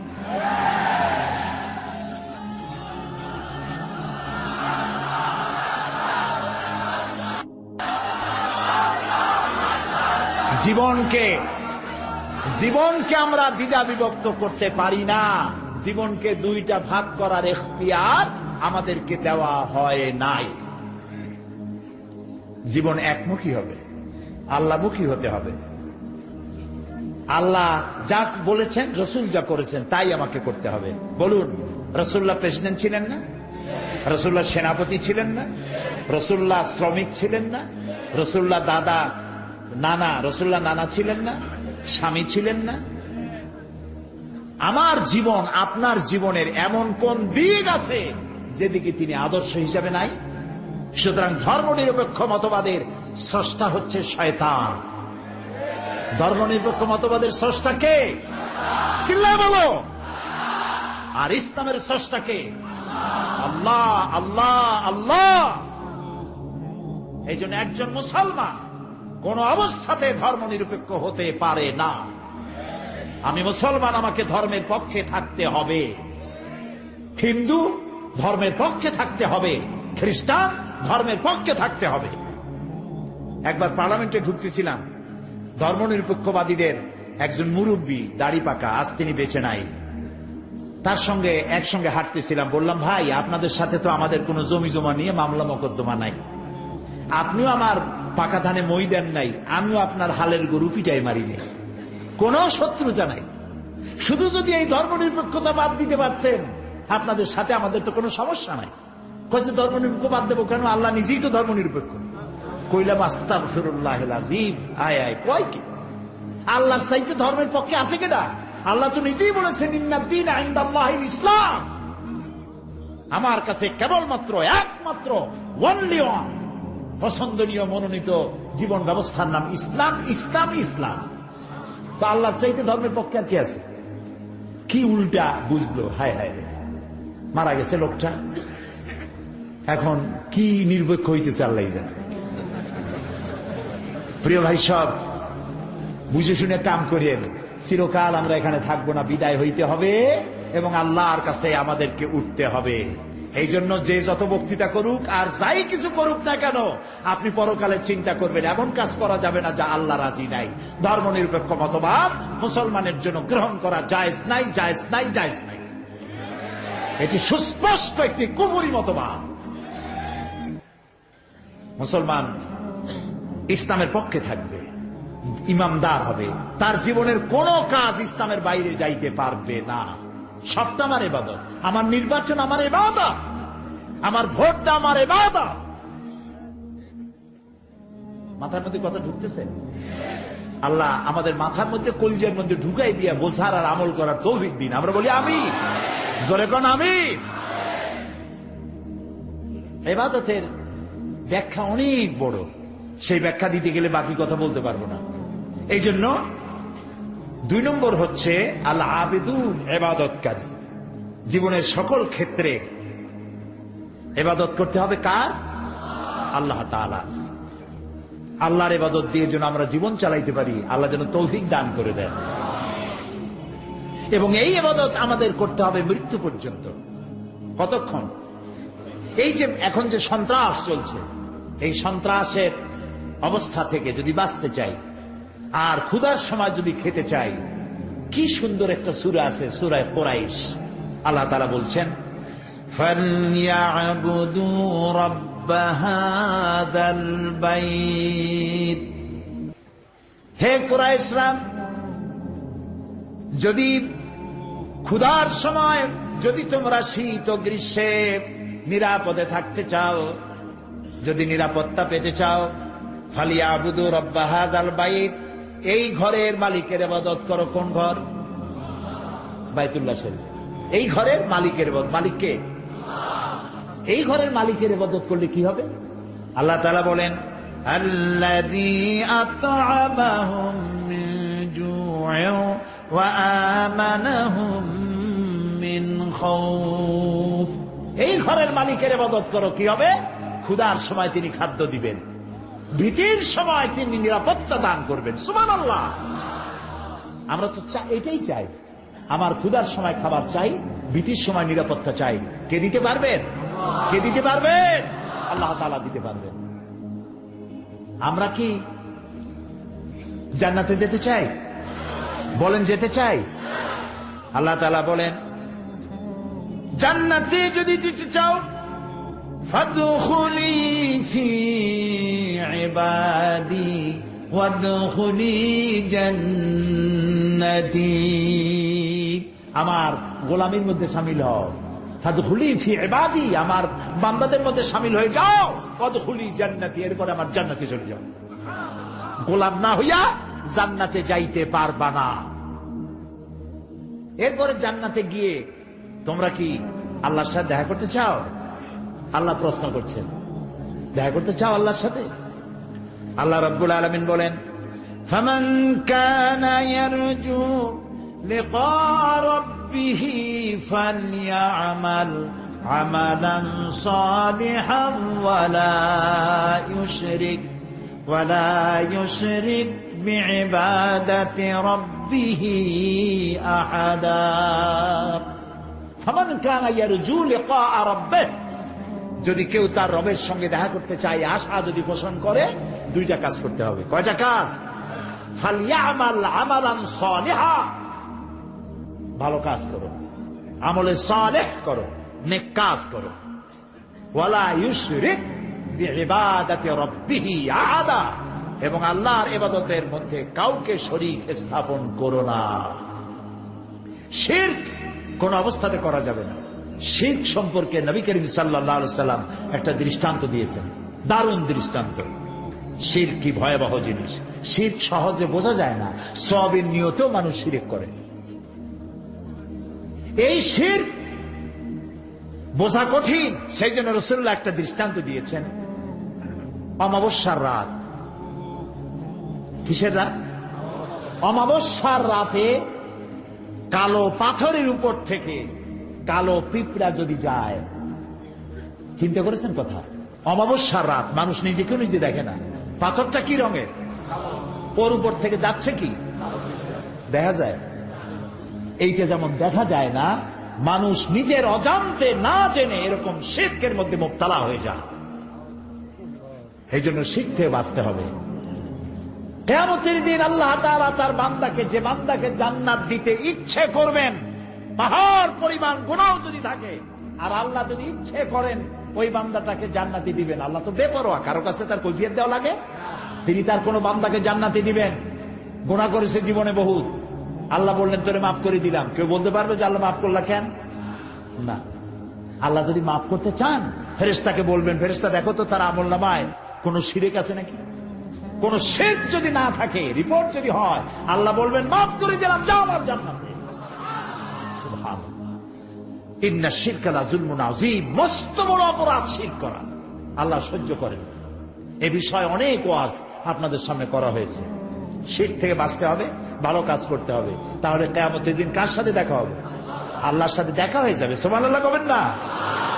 আল্লাহর সাথে দেখা হওয়া। আল্লাহু আকবার।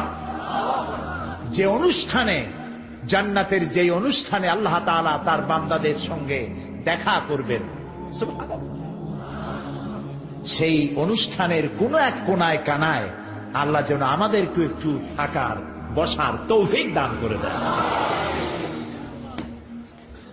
আল আবিদুন, জীবনের সব ক্ষেত্রে ইবাদত হবে আল্লাহ তাআলা।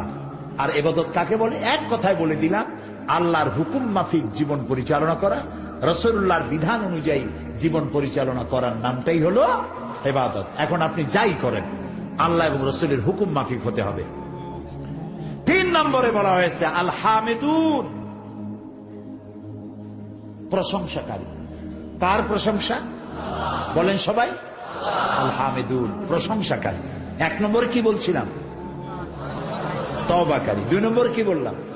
ইবাদতকারী। 3 নম্বরে প্রশংসাকারী। প্রশংসা কার হবে? আল্লাহ। আল্লাহ আল্লাহ আল্লাহ আল্লাহ, তিনি ছাড়া প্রশংসা কারো হতে পারে না। আল্লাহ তাআলা কোরআনে শুরুই করেছেন নিজের প্রশংসা দিয়ে। সুবহানাল্লাহ। আলহামদুলিল্লাহি রাব্বিল আলামিন। পড়েন সবাই, আলহামদুলিল্লাহি রাব্বিল আলামিন। সমস্ত প্রশংসা, যাবতীয় প্রশংসা আল্লাহর জন্য। তার প্রশংসা করব না তো কার প্রশংসা করব? কোন হুজুর ফু দিয়া গ্লাস ফাটাইল? কোন হুজুরে বাংলাদেশে বসে মক্কা শরীফের কুত্তা খেদাইল, পুকুরে আগুন জ্বালাই দিল? ওগুলো আমার জানার দরকার নেই। এই প্রশংসা করার কোনো দরকার নাই। প্রশংসা করব আল্লাহ এবং তার রাসূলের। সুবহানাল্লাহ। এটাই মুমিনের কাজ। আল্লাহর প্রশংসা করতে করতে জীবনটা শেষ হয়ে যাবে মুমিনের। সর্বক্ষেত্রে আল্লাহর প্রশংসা। কোনটার প্রশংসা করে শেষ করতে পারবেন? এই যে 2টা চোখ আল্লাহ দান করলেন, এই 2টা চোখের প্রশংসা করে শেষ করতে পারবেন? আহারে, এই চোখ 2টা যদি না থাকতো আমি আমার মায়েরে দেখতাম না, আমার সন্তানদের দেখতে পারতাম না, এই সুন্দর জন্মভূমি দেখতে পারতাম না। যার চোখ নাই সে বোঝে কি নিয়ামত হারাইছে। আল্লাহরে কই, আয় আল্লাহ তাআলা, তুমি আমাদের শরীরে যত নিয়ামত দিয়েছো, মৃত্যুর আগে এর একটাও তুমি ছিনাই নিও না। মৃত্যু পর্যন্ত সমস্ত নিয়ামত আমাদের সাথে রাখো। একটা চোখের শুকর আদায় করতে পারবো না, 2টা কানের শুকরিয়া আদায় করতে পারবো না। এত সুন্দর জায়গায় কান দিলেন, চোখ দিলেন, নাক দিলেন, মুখ দিলেন, জিহ্বা দিলেন। একটা জিহ্বা। আপনার কয়টা? আমাদেরও একটা। এই একটা জিহ্বা টেস্ট মেশিন। দেখছেন কত রকমের টেস্ট একটা জিহ্বায়। পালং শাক, পুঁই শাক, লাল শাক, কলার শাক, মটর শাক, এক একটা মজা আলাদা পান না একরকম? রসগোল্লার মজা একরকম, জিলিপির মজা আর এক রকম, ছানারটা আর এক রকম, চমচম আর এক রকম, পুঁটি মাছ একরকম, কই মাছ আর এক রকম, ইলশা মাছ আর এক রকম, ঠিক কিনা? মুরগির গোস্ত একরকম, গরুর গোস্ত আর এক রকম। হাজারো খাদ্যের টেস্ট একটা জিহ্বা দিয়া। সুবহানাল্লাহ। সেই জিহ্বা 32টা শত্রুর মধ্যে থাকে। কয়টা শত্রু? আর এই জিহ্বা দাঁতের প্রতি কত দরদ তার। কোন জায়গায় কোনো একটা কিছু ঢুকলে জিহ্বা ওইটা নিয়ে গুতোগুতি করতেই থাকে বাইর করার জন্য। এত রহমত করে, দয়া করে সে দাঁতের প্রতি, আর সেই দাঁত সুযোগ পাইলেই একটা বাইরে দেয়। দেখছেন অবস্থা? আল্লাহ তাআলা এমন সুন্দর জিহ্বা দিলেন, আহারে, শুকর আদায় করে কুল পাওয়া যাবে। এই জিহ্বাটা আল্লাহ আবার ভিজা ভিজা রাখছেন। এটা যদি শুকনা, মাঝে মাঝে শুকনা হয়ে যায় না, কথা বলা যায় না, আল্লাহ ভিজাই রাখছে। সুবহানাল্লাহ। আল্লাহর প্রশংসা করেন। আল্লাহ কয় প্রশংসা করো, আমি তোমারে বাড়াইয়া দেব। লাইন শাকারতুম লাযীদান্নাকুম ওয়া লাইন কাফারতুম ইন্না আযাবী লাশাদীদ। আমার নিয়ামতের শুকর যদি আদায় করো, আমি নিয়ামত বাড়ায় দেব। আমি তোমাকে বৃদ্ধি করে দেব নিয়ামত। আর যদি শুকর আদায় না করো আমি তোমার শাস্তি দেব। লাইন শাকারতুম লাযীদান্নাকুম, শুকর আদায় করলে বাড়ায় দেব। কি বাড়ায় দেব? না, শুকর যদি আদায় করো বাড়ায় দেব। কি বাড়ায় দেব? না, শুকর যদি আদায় করো শুকরিয়া আদায়ের শক্তি আরো বেশি করে বাড়ায় দেব। নিয়ামত তো দিছি, শুকর আদায় করো, শুকর আদায় করার শক্তি আরো বাড়ায় দেব। তুমি যত শুকর আদায় করবা আমি তোমার উপর রাজি খুশি হয়ে যাব। সুবহানাল্লাহ। আমি যদি আল্লাহর জিকির করি এইখানে বসিয়া, আমরা বগুড়ার ঈদগাহ মাঠে এখানে আল্লাহর কতগুলো বান্দাবান্দি একত্রিত হয়ে আল্লাহর জিকির আজগার করতেছি। আল্লাহ কয় ফাজকুরুনি আজকুরুকুম, তুমি আমার জিকির করো আমি তোমার জিকির করব। তো আমার জিকির আর আল্লাহর জিকিরের মধ্যে পার্থক্য আছে না? আমরা জিকির করতেছি মাটির দুনিয়ায় বসিয়া, এইখানে কিছু লোক আল্লাহর জিকির করছে। আল্লাহ কয় তুই যদি আমার জিকির করিস আমি জিকির করবো আরশে আজিমে ফেরেশতাদের সাথে নিয়া। সুবহানাল্লাহ। ফাজকুরুনি বিল ইস্তিগফার আযকুরুনি বিল মাগফিরাহ আযকুরুকুম বিল মাগফিরাহ, তুমি আমাকে ইস্তিগফারের সাথে স্মরণ করো, আমি তোমারে ক্ষমা করার দিয়া তোমারে স্মরণ করব। সুবহানাল্লাহ। আল হামিদুন, আল্লাহর প্রশংসা করিয়া, আল্লাহর যদি প্রশংসা করি তাহলে আল্লাহর লাভ আছে কিছু? না, আল্লাহর লাভ নেই। কারণ আল্লাহর লাভ হইতো যে আমরা যত প্রশংসা করব আল্লাহর পজিশন তত বাড়তে থাকবে। এরকম হবে নাকি? আল্লাহর মর্যাদা যে ডিগ্রিতে আছে, আপনি আমি সারা পৃথিবীর মানুষ আল্লাহর জিকির ফিকির হামদ করে আল্লাহর ওই পজিশন থেকে 1 ডিগ্রি উপরে উঠাইতে পারবো না। আর সারা পৃথিবীর মানুষ যদি আল্লাহকে অস্বীকার করে, শুকরিয়া প্রশংসা যদি না করে, যে পজিশনে তিনি আছেন তার থেকে 1 ডিগ্রি নিচেও নামবে না। তাহলে এই শুকর আদায় করায়, প্রশংসা করায়, তাসবিহ পড়ায় আল্লাহর কোনো লাভ নাই। লাভ কার? বলেন আমার, বলেন আমার লাভ। আমি যত শুকর করব, জিকির করব, আল্লাহ তত আমার মর্যাদা বাড়াই দিবেন। সুবহানাল্লাহ, সুবহানাল্লাহ। এই জন্য প্রশংসা হবে কেবলমাত্র কার? আল্লাহ তাআলার প্রশংসা করতে হবে। আল্লাহর প্রশংসা দিয়া ভরে ফেলতে হবে জীবনটাকে। সর্বক্ষেত্রে প্রশংসা করো, আলহামদুলিল্লাহ, সুবহানাল্লাহ, আল্লাহু আকবার, এগুলি বলতে থাকো, আল্লাহ খুশি হয়ে যাবে। সন্তান বিদায় করো, স্কুলে যায় ছেলে, সব নতুন নতুন কথা মা বলে দেয়, বাবা শিখায় দেয়, টাটা বাই বাই যাই যাই বলে না? হইল কি? বাই বাই টাই টাই খাই খাই, লাভটা কি? আপনি যাওয়ার সময় ছেলেকে বলেন ফি আমানিল্লাহ, আল্লাহ হাফেজ। আমার কলিজার টুকরা সন্তান, আমার মেয়ে, আমার ছেলে, স্কুলে যাচ্ছ, ফি আমানিল্লাহ, আল্লাহর হাতে তোমার ছেড়ে দিলাম। সুবহানাল্লাহ। আল্লাহর প্রশংসা জীবনের সকল ক্ষেত্রে করতে হবে। আল্লাহ তাআলা বলেছেন ইউসাব্বিহু লিল্লাহি মা ফিস সামাওয়াতি ওয়া মা ফিল আরদ, আকাশে যা আছে, জমিনে যা আছে, মাঝখানে যা আছে, সব আমার প্রশংসা করে। সুবহানাল্লাহ, সুবহানাল্লাহ। এই যে গাছপালা দেখতে পান চতুর্দিকে, এই গাছগুলি কার জিকির করে? বাতাস তার শনশন রবে, পাখিগুলি তার কলকাকলিতে, নদীগুলি তার কুলুকুলু নাদে, গাছের পাতাগুলি তার মর্মর রবে।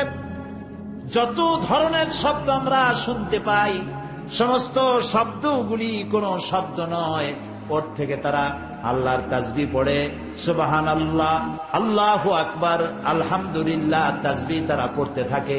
ওয়ালাকিন লা তাফকাহুনা তাসবিহাহুম, ওদের তাসবিহ তোমরা বুঝতে পারো না। ওরা সব সময় সবাই আমার জিকির করছে, তাসবিহ পড়ছে।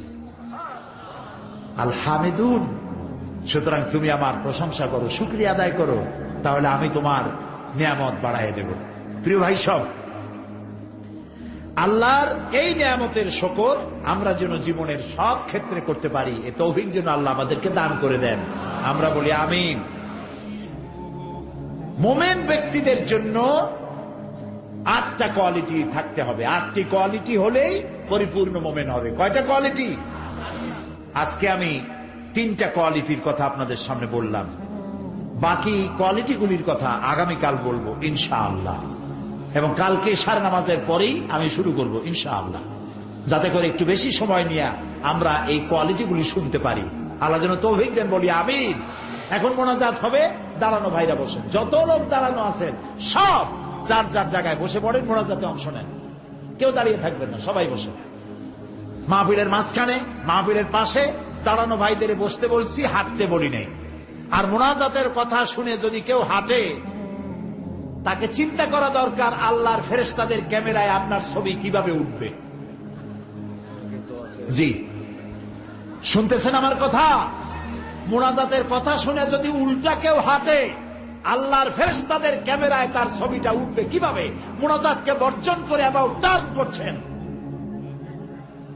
আল্লাহ রক্ষা করুন সকলকে, আমরা বলি আমিন। মোনাজাত কার কাছে? আল্লাহর কাছে।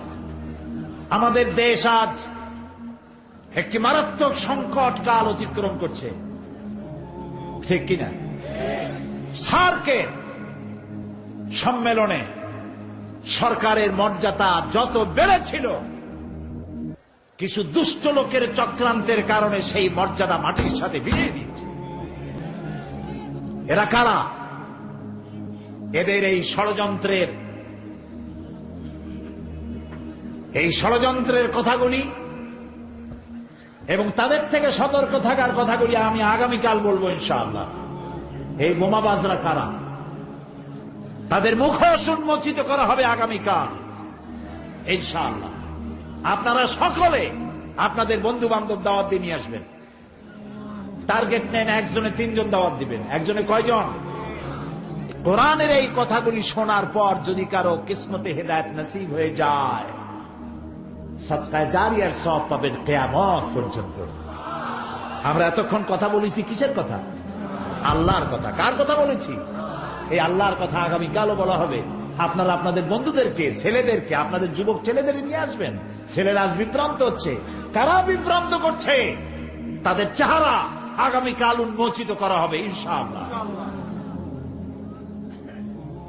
আগামীকালের শোনার আহ্বান জানাচ্ছি এবং মা বোনদের জন্য আগামীকাল সকাল 9টায় আমি এখানে কথা বলবো। 9টার ভেতরেই তাদের আসতে হবে এখানে, এই মাঠে। মা বোনদের জন্য আলাদাভাবে কথা হবে। দেরি করবেন না মোটি।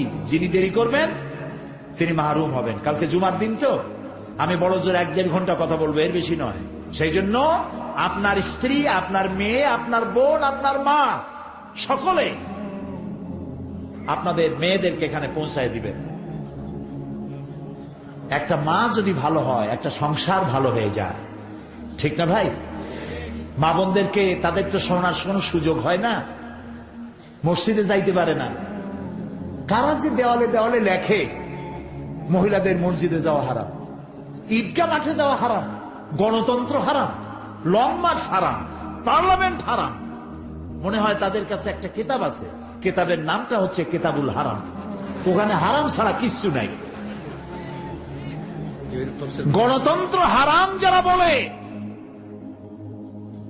এই জাহেলদেরকে জিজ্ঞেস করতে চাই, ক্ষমতা পরিবর্তনের জন্য গণতন্ত্র না থাকলে পদ্ধতি কি? কেমনে ক্ষমতায় যাবে মানুষ? সরকারের পরিবর্তন কিভাবে হবে? সুতরাং আজকের যারা বোমাবাজ, যারা দেওয়ালে দেওয়ালে, রাস্তায় রাস্তায় যারা লেখে গণতন্ত্র হারাম, এই বোমাবাজ ওই শহরে যেখানে যেখানে লেখা আছে গণতন্ত্র হারাম, পুলিশের দায়িত্ব এগুলি রং দিয়ে বুঝে ফেলো। এই ধরনের লেখা যারা লেখে গ্রেফতার করো। এরা জাতির দুশমন। কে তোমাকে শিখিয়েছে লং মার্চ হারাম? কে তোমাকে বলেছে গণতন্ত্র হারাম? কি এর বাইয়ে না পত্রিকা হাবি যাবি জাহিল, লেখা জানে না, পড়া জানে না, হাবি যাবি রাস্তায় সব জায়গায় লিখে গেছে। তাহাজ্জুদের নামাজ জামাতে পড়া হারাম, মেয়ে লোকের ঈদের জামাতে যাওয়া হারাম। আরে বেটা, রাসূলুল্লাহ সাল্লাল্লাহু আলাইহি ওয়াসাল্লাম ঈদের দিন মেয়ে লোকদেরকে ডেকে ডেকে ঈদের ময়দানে নিয়ে যেতেন। মহিলাদের যে অধিকার ইসলাম দিয়েছে, তোমাদের মতো জাহিলরা মেয়েদেরকে সে অধিকার থেকে বঞ্চিত করেছে। সুতরাং সতর্ক হতে হবে। দেওয়ালে কারা লেখে, রাতের বেলায় দেখতে হবে কারা লিখতে আসে, গ্রেফতার করো, পিটাইয়া হাত ভেঙে দাও। এ দায়িত্ব আপনাদের না পুলিশের। আপনারা আবার হাত ভাঙতে চান। আমি আগামীকাল বলবো ইনশাআল্লাহ। প্রিয় ভাই সব, মহিলাদেরকে আগামীকাল এখানে পাঠিয়ে দেবেন 9টায় ইনশাআল্লাহ, এবং বাচ্চাদেরকে দিবেন না। দুধের বাচ্চা ছাড়া বাকিগুলি আপনারা কোলে নিয়ে রাস্তা রাস্তায় হাঁটবেন। একটু ফিলিংস হোক, মেয়ে লোকেরা বাচ্চা নিয়ে কি কষ্ট করে সেটার একটা রিহার্সেল আপনারা বাইরে বেরিয়ে দিবেন। কারণ বাচ্চারা ভিতরে আসলে কান্দে, চিল্লাইবে, আর একজনের কথা শোনা নষ্ট করবে। মনে থাকবে এইসব কথা? আল্লাহ তৌফিক দিক। প্রিয় ভাই, সব মুনাজাতের পরে কতগুলি বই আসছে এখানে।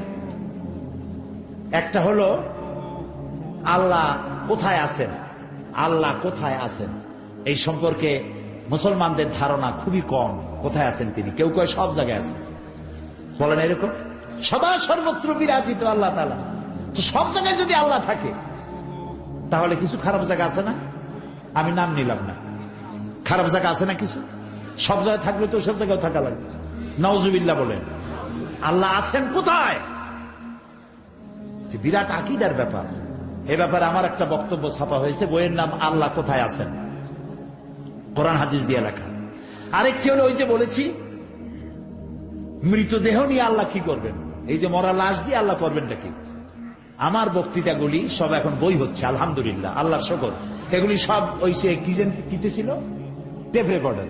তো টেপ তো নষ্ট হয়ে যায়, ছিঁড়ে যায়, নষ্ট হয়ে যায়, কিন্তু বই নষ্ট হয় না সহজে। এই জন্য আলহামদুলিল্লাহ তাফসির বেরিয়েছে পর্যন্ত 4 খণ্ড, একটি খণ্ড এখানে আসছে তাফসিরে সাইদি সূরা লোকমান। হযরত লোকমান নবীও না, রসুলও না, তিনি একজন জ্ঞানী মানুষ। জ্ঞানটা কে দিয়েছেন? আল্লাহ তাআলা। হযরত লোকমানের মাজার এবার আমি জিয়ারত করেছি মিশরে। হযরত মূসা আলাইহিস সালাম, হযরতে হারুন আলাইহিস সালাম, হযরতে ইলিয়াস আলাইহিস সালাম, তাদের মাজার জিয়ারতের সুযোগ হয়েছে আমার মিশর সফরে। কালকে বলবো ইনশাআল্লাহ। তো এই তাফসিরে হযরত লোকমান গোটা জাতিকে নসিহত করেন নাই, নসিহত করেছিলেন তার ছেলেকে, শুধুমাত্র ছেলেকে নসিহত করেছেন হযরত লোকমান। সেই নসিহত আল্লাহর কাছে এত পছন্দ হয়েছে, হযরত লোকমানের নামে একটা সূরা বানাইয়া আল্লাহ তাআলা লোকমানকে চিরন্তন করে দিয়েছেন। সন্তানকে 9টা নসিহত করেছিলেন। কয়টা? সেই 9টা নসিহত 2 রুকুতে, 2 রুকুর তাফসির করেছিলাম চট্টগ্রামে। 2 রুকুর তাফসির শুনিয়া 45 জন হিন্দু, খ্রিস্টান, বৌদ্ধ মঞ্চে এসে মুসলমান হয়ে গিয়েছে। এটা সেই তাফসির। এখানে ঢাকা থেকে কোথায় আসছে খুঁজে নিয়ে আপনারা কিনে নেবেন। আর আল্লাহ কোথায় আছেন, আল্লাহ মৃত্যুর দেহ নিয়ে কি করবেন, এই 2টা বই ওরা 10 টাকা করে হাদিয়া রেখেছে মাত্র। আপনারা যাওয়ার সময় এই 2টা বই সকলের দরকার। জীবন সংশোধন হবে ইনশাআল্লাহ, আকীদা সেই হবে। এবং আমার মিশর সফরের উপরে 5 দিন ছিলাম মিশরে। 5 দিনে 4,500 কিলোমিটার দৌড়েছি। এখন চিন্তা করেন, শুধু রাতের ঘুমটুকুন ছাড়া বাকি সময় আবার আসতে পারবো কিনা জানি না। হযরত ইউসুফ আলাইহিস সালামের দেশ, ইব্রাহিম আলাইহিস সালামের শ্বশুর বাড়ি, মুসা আলাইহিস সালামের দেশ, ফেরাউনের দেশ আল্লাহ আমাদের দেখাইছে। আলহামদুলিল্লাহ, মুসা আলাইহিস সালাম যেখানে আল্লাহর সাথে কথা বলেছে সে জায়গাও দেখেছি, আলহামদুলিল্লাহ। আগামীকাল বলবো ইনশাআল্লাহ। সেই রাস্তায় রাস্তায় আমি বই লিখেছি, রাস্তায় রাস্তায়। রাস্তা কত মসৃণ হলে বই লেখা যায়, চিন্তা করেছেন? দেখেছি আর লিখেছি, সেটাও বইয়ের আকারে বেরিয়েছে, নীল দরিয়ার দেশে। এটিও একটি বই, ভ্রমণ কাহিনী এবং নবী করিম, ওখানকার আম্বিয়া আলাইহিস সালাম যারা ওখানে আছেন তাদের, এবং ইসলামী আন্দোলনের ইতিহাস এখানে বিধৃত হয়েছে। এটাও পাবেন আপনারা নীল দরিয়ার দেশে। সেটা বোধহয় এখানে এই পাশে তারা দিবে, আপনারা এখান থেকে নিয়ে যেতে পারবেন। আল্লাহ তাআলা সকলকে, আরো বইপত্র আছে আপনারা কিনবেন, বিশেষ করে তাফহিমুল কোরআন। কি কোরআন কন্ত? তাফহিমুল কোরআন আল্লাহর এক নিয়ামত। এই তাফহিমুল কোরআন আপনারা কিনবেন। আল্লাহ তাআলা আমাদের সকলকে তৌফিক দিন। আমরা বলি আমিন, সবাই বলি আমিন। বাকি বিস্তারিত কথা আগামীকাল বলবো, আল্লাহ যেন তৌফিক দেন, আমরা বলি আমিন। এখন মোনাজাত হবে। এশার নামাজ তো আপনারা পড়েই সেরেছেন। আগামীকাল আপনারা আগের থেকে আসবেন, আর আমি ঠিক এশার নামাজের পরপরই আলোচনা শুরু করব ইনশাআল্লাহ। আল্লাহুম্মা আমিন। ربنا ظلمنا أنفسنا وإن لم تغفر لنا وترحمنا لنكونن من الخاسرين। আয় আল্লাহ তাআলা, হাজার হাজার মুসলমান নরনারী দীর্ঘক্ষণ ধরে তোমার কোরআনের কথা শুনেছি। আয় আল্লাহ তাআলা, দয়া করে আমাদের জিন্দেগীর সকল গুনাহ খাতাকে মাফ করে দাও রব্বুল আলামিন। আমাদের মধ্য থেকে যাদের মা বাপ দুনিয়া থেকে বিদায় হয়ে গেছে, আল্লাহ তাআলা আমাদের মা বাপের কবরগুলি কি জান্নাতের টুকরায় পরিণত করে দাও। রব্বির হামহুমা কামা রব্বায়ানি সগীরা, সবাই পড়েন রব্বির হামহুমা কামা রব্বায়ানি সগীরা। হায় আল্লাহ তাআলা, তাম পৃথিবীতে মুসলমানের আজ বড়ই বিপদে আছে। আল্লাহ বিপদগ্রস্ত মুসলমানদের তুমি সাহায্যকারী হয়ে যাও। আল্লাহ তাআলা এই বিশাল মাহফিলের আয়োজন যারা করেছে তাদের উপর তোমার রহমত নাজিল করো। আল্লাহ তাআলা যারা শুনতে এসেছেন মা বোনেরা ভাইয়েরা, আল্লাহ সকলকে, আমাকে সহ সকলকে হেদায়েত নসিব করে দাও। আল্লাহ কোরআনের যেসব কথা আমি বলি, আল্লাহ তাআলা আমাকে নিজেকে সর্বপ্রথম সব কথাগুলি আমল করার তৌফিক দিও। যারা শোনেন তাদেরকে আমল করার তৌফিক দিও। আল্লাহ তাআলা আমাদের দেশটাকে যারা বদনাম করতে চায়, অস্থিতিশীল করতে চায়, বাংলাদেশকে সারা পৃথিবীতে অমর্যাদা করতে চায়, আল্লাহ তাআলা এই সন্ত্রাসীদেরকে তুমি হেদায়েত করো। আল্লাহ এই সন্ত্রাসীদেরকে হেদায়েত করো। এই সন্ত্রাসীদেরকে যারা মদত করে, যারা পরামর্শ দেয়, বুদ্ধি দেয় বোমা মারার জন্য, আল্লাহ তাআলা সকলকে হেদায়েত করো। হেদায়েত যদি ওদের কপালে না থাকে, তাহলে এই সব নরপশুদের হাত থেকে বাংলার 56,000 বর্গমাইল এলাকা আল্লাহ তুমি মুক্ত করো, হেফাজত করো। আল্লাহ তাআলা আগামীকালে মাহফিলের সমাপ্তি ঘটবে। আগামীকালের মাহফিলও তোমার আপন কুদরতে পরিচালিত করে দিও। সমস্ত মুসলমান নারী ও পুরুষদেরকে সহি সালামতে এনে আবার সহি সালামতে সকলকে বাড়ি পৌঁছায় দিও।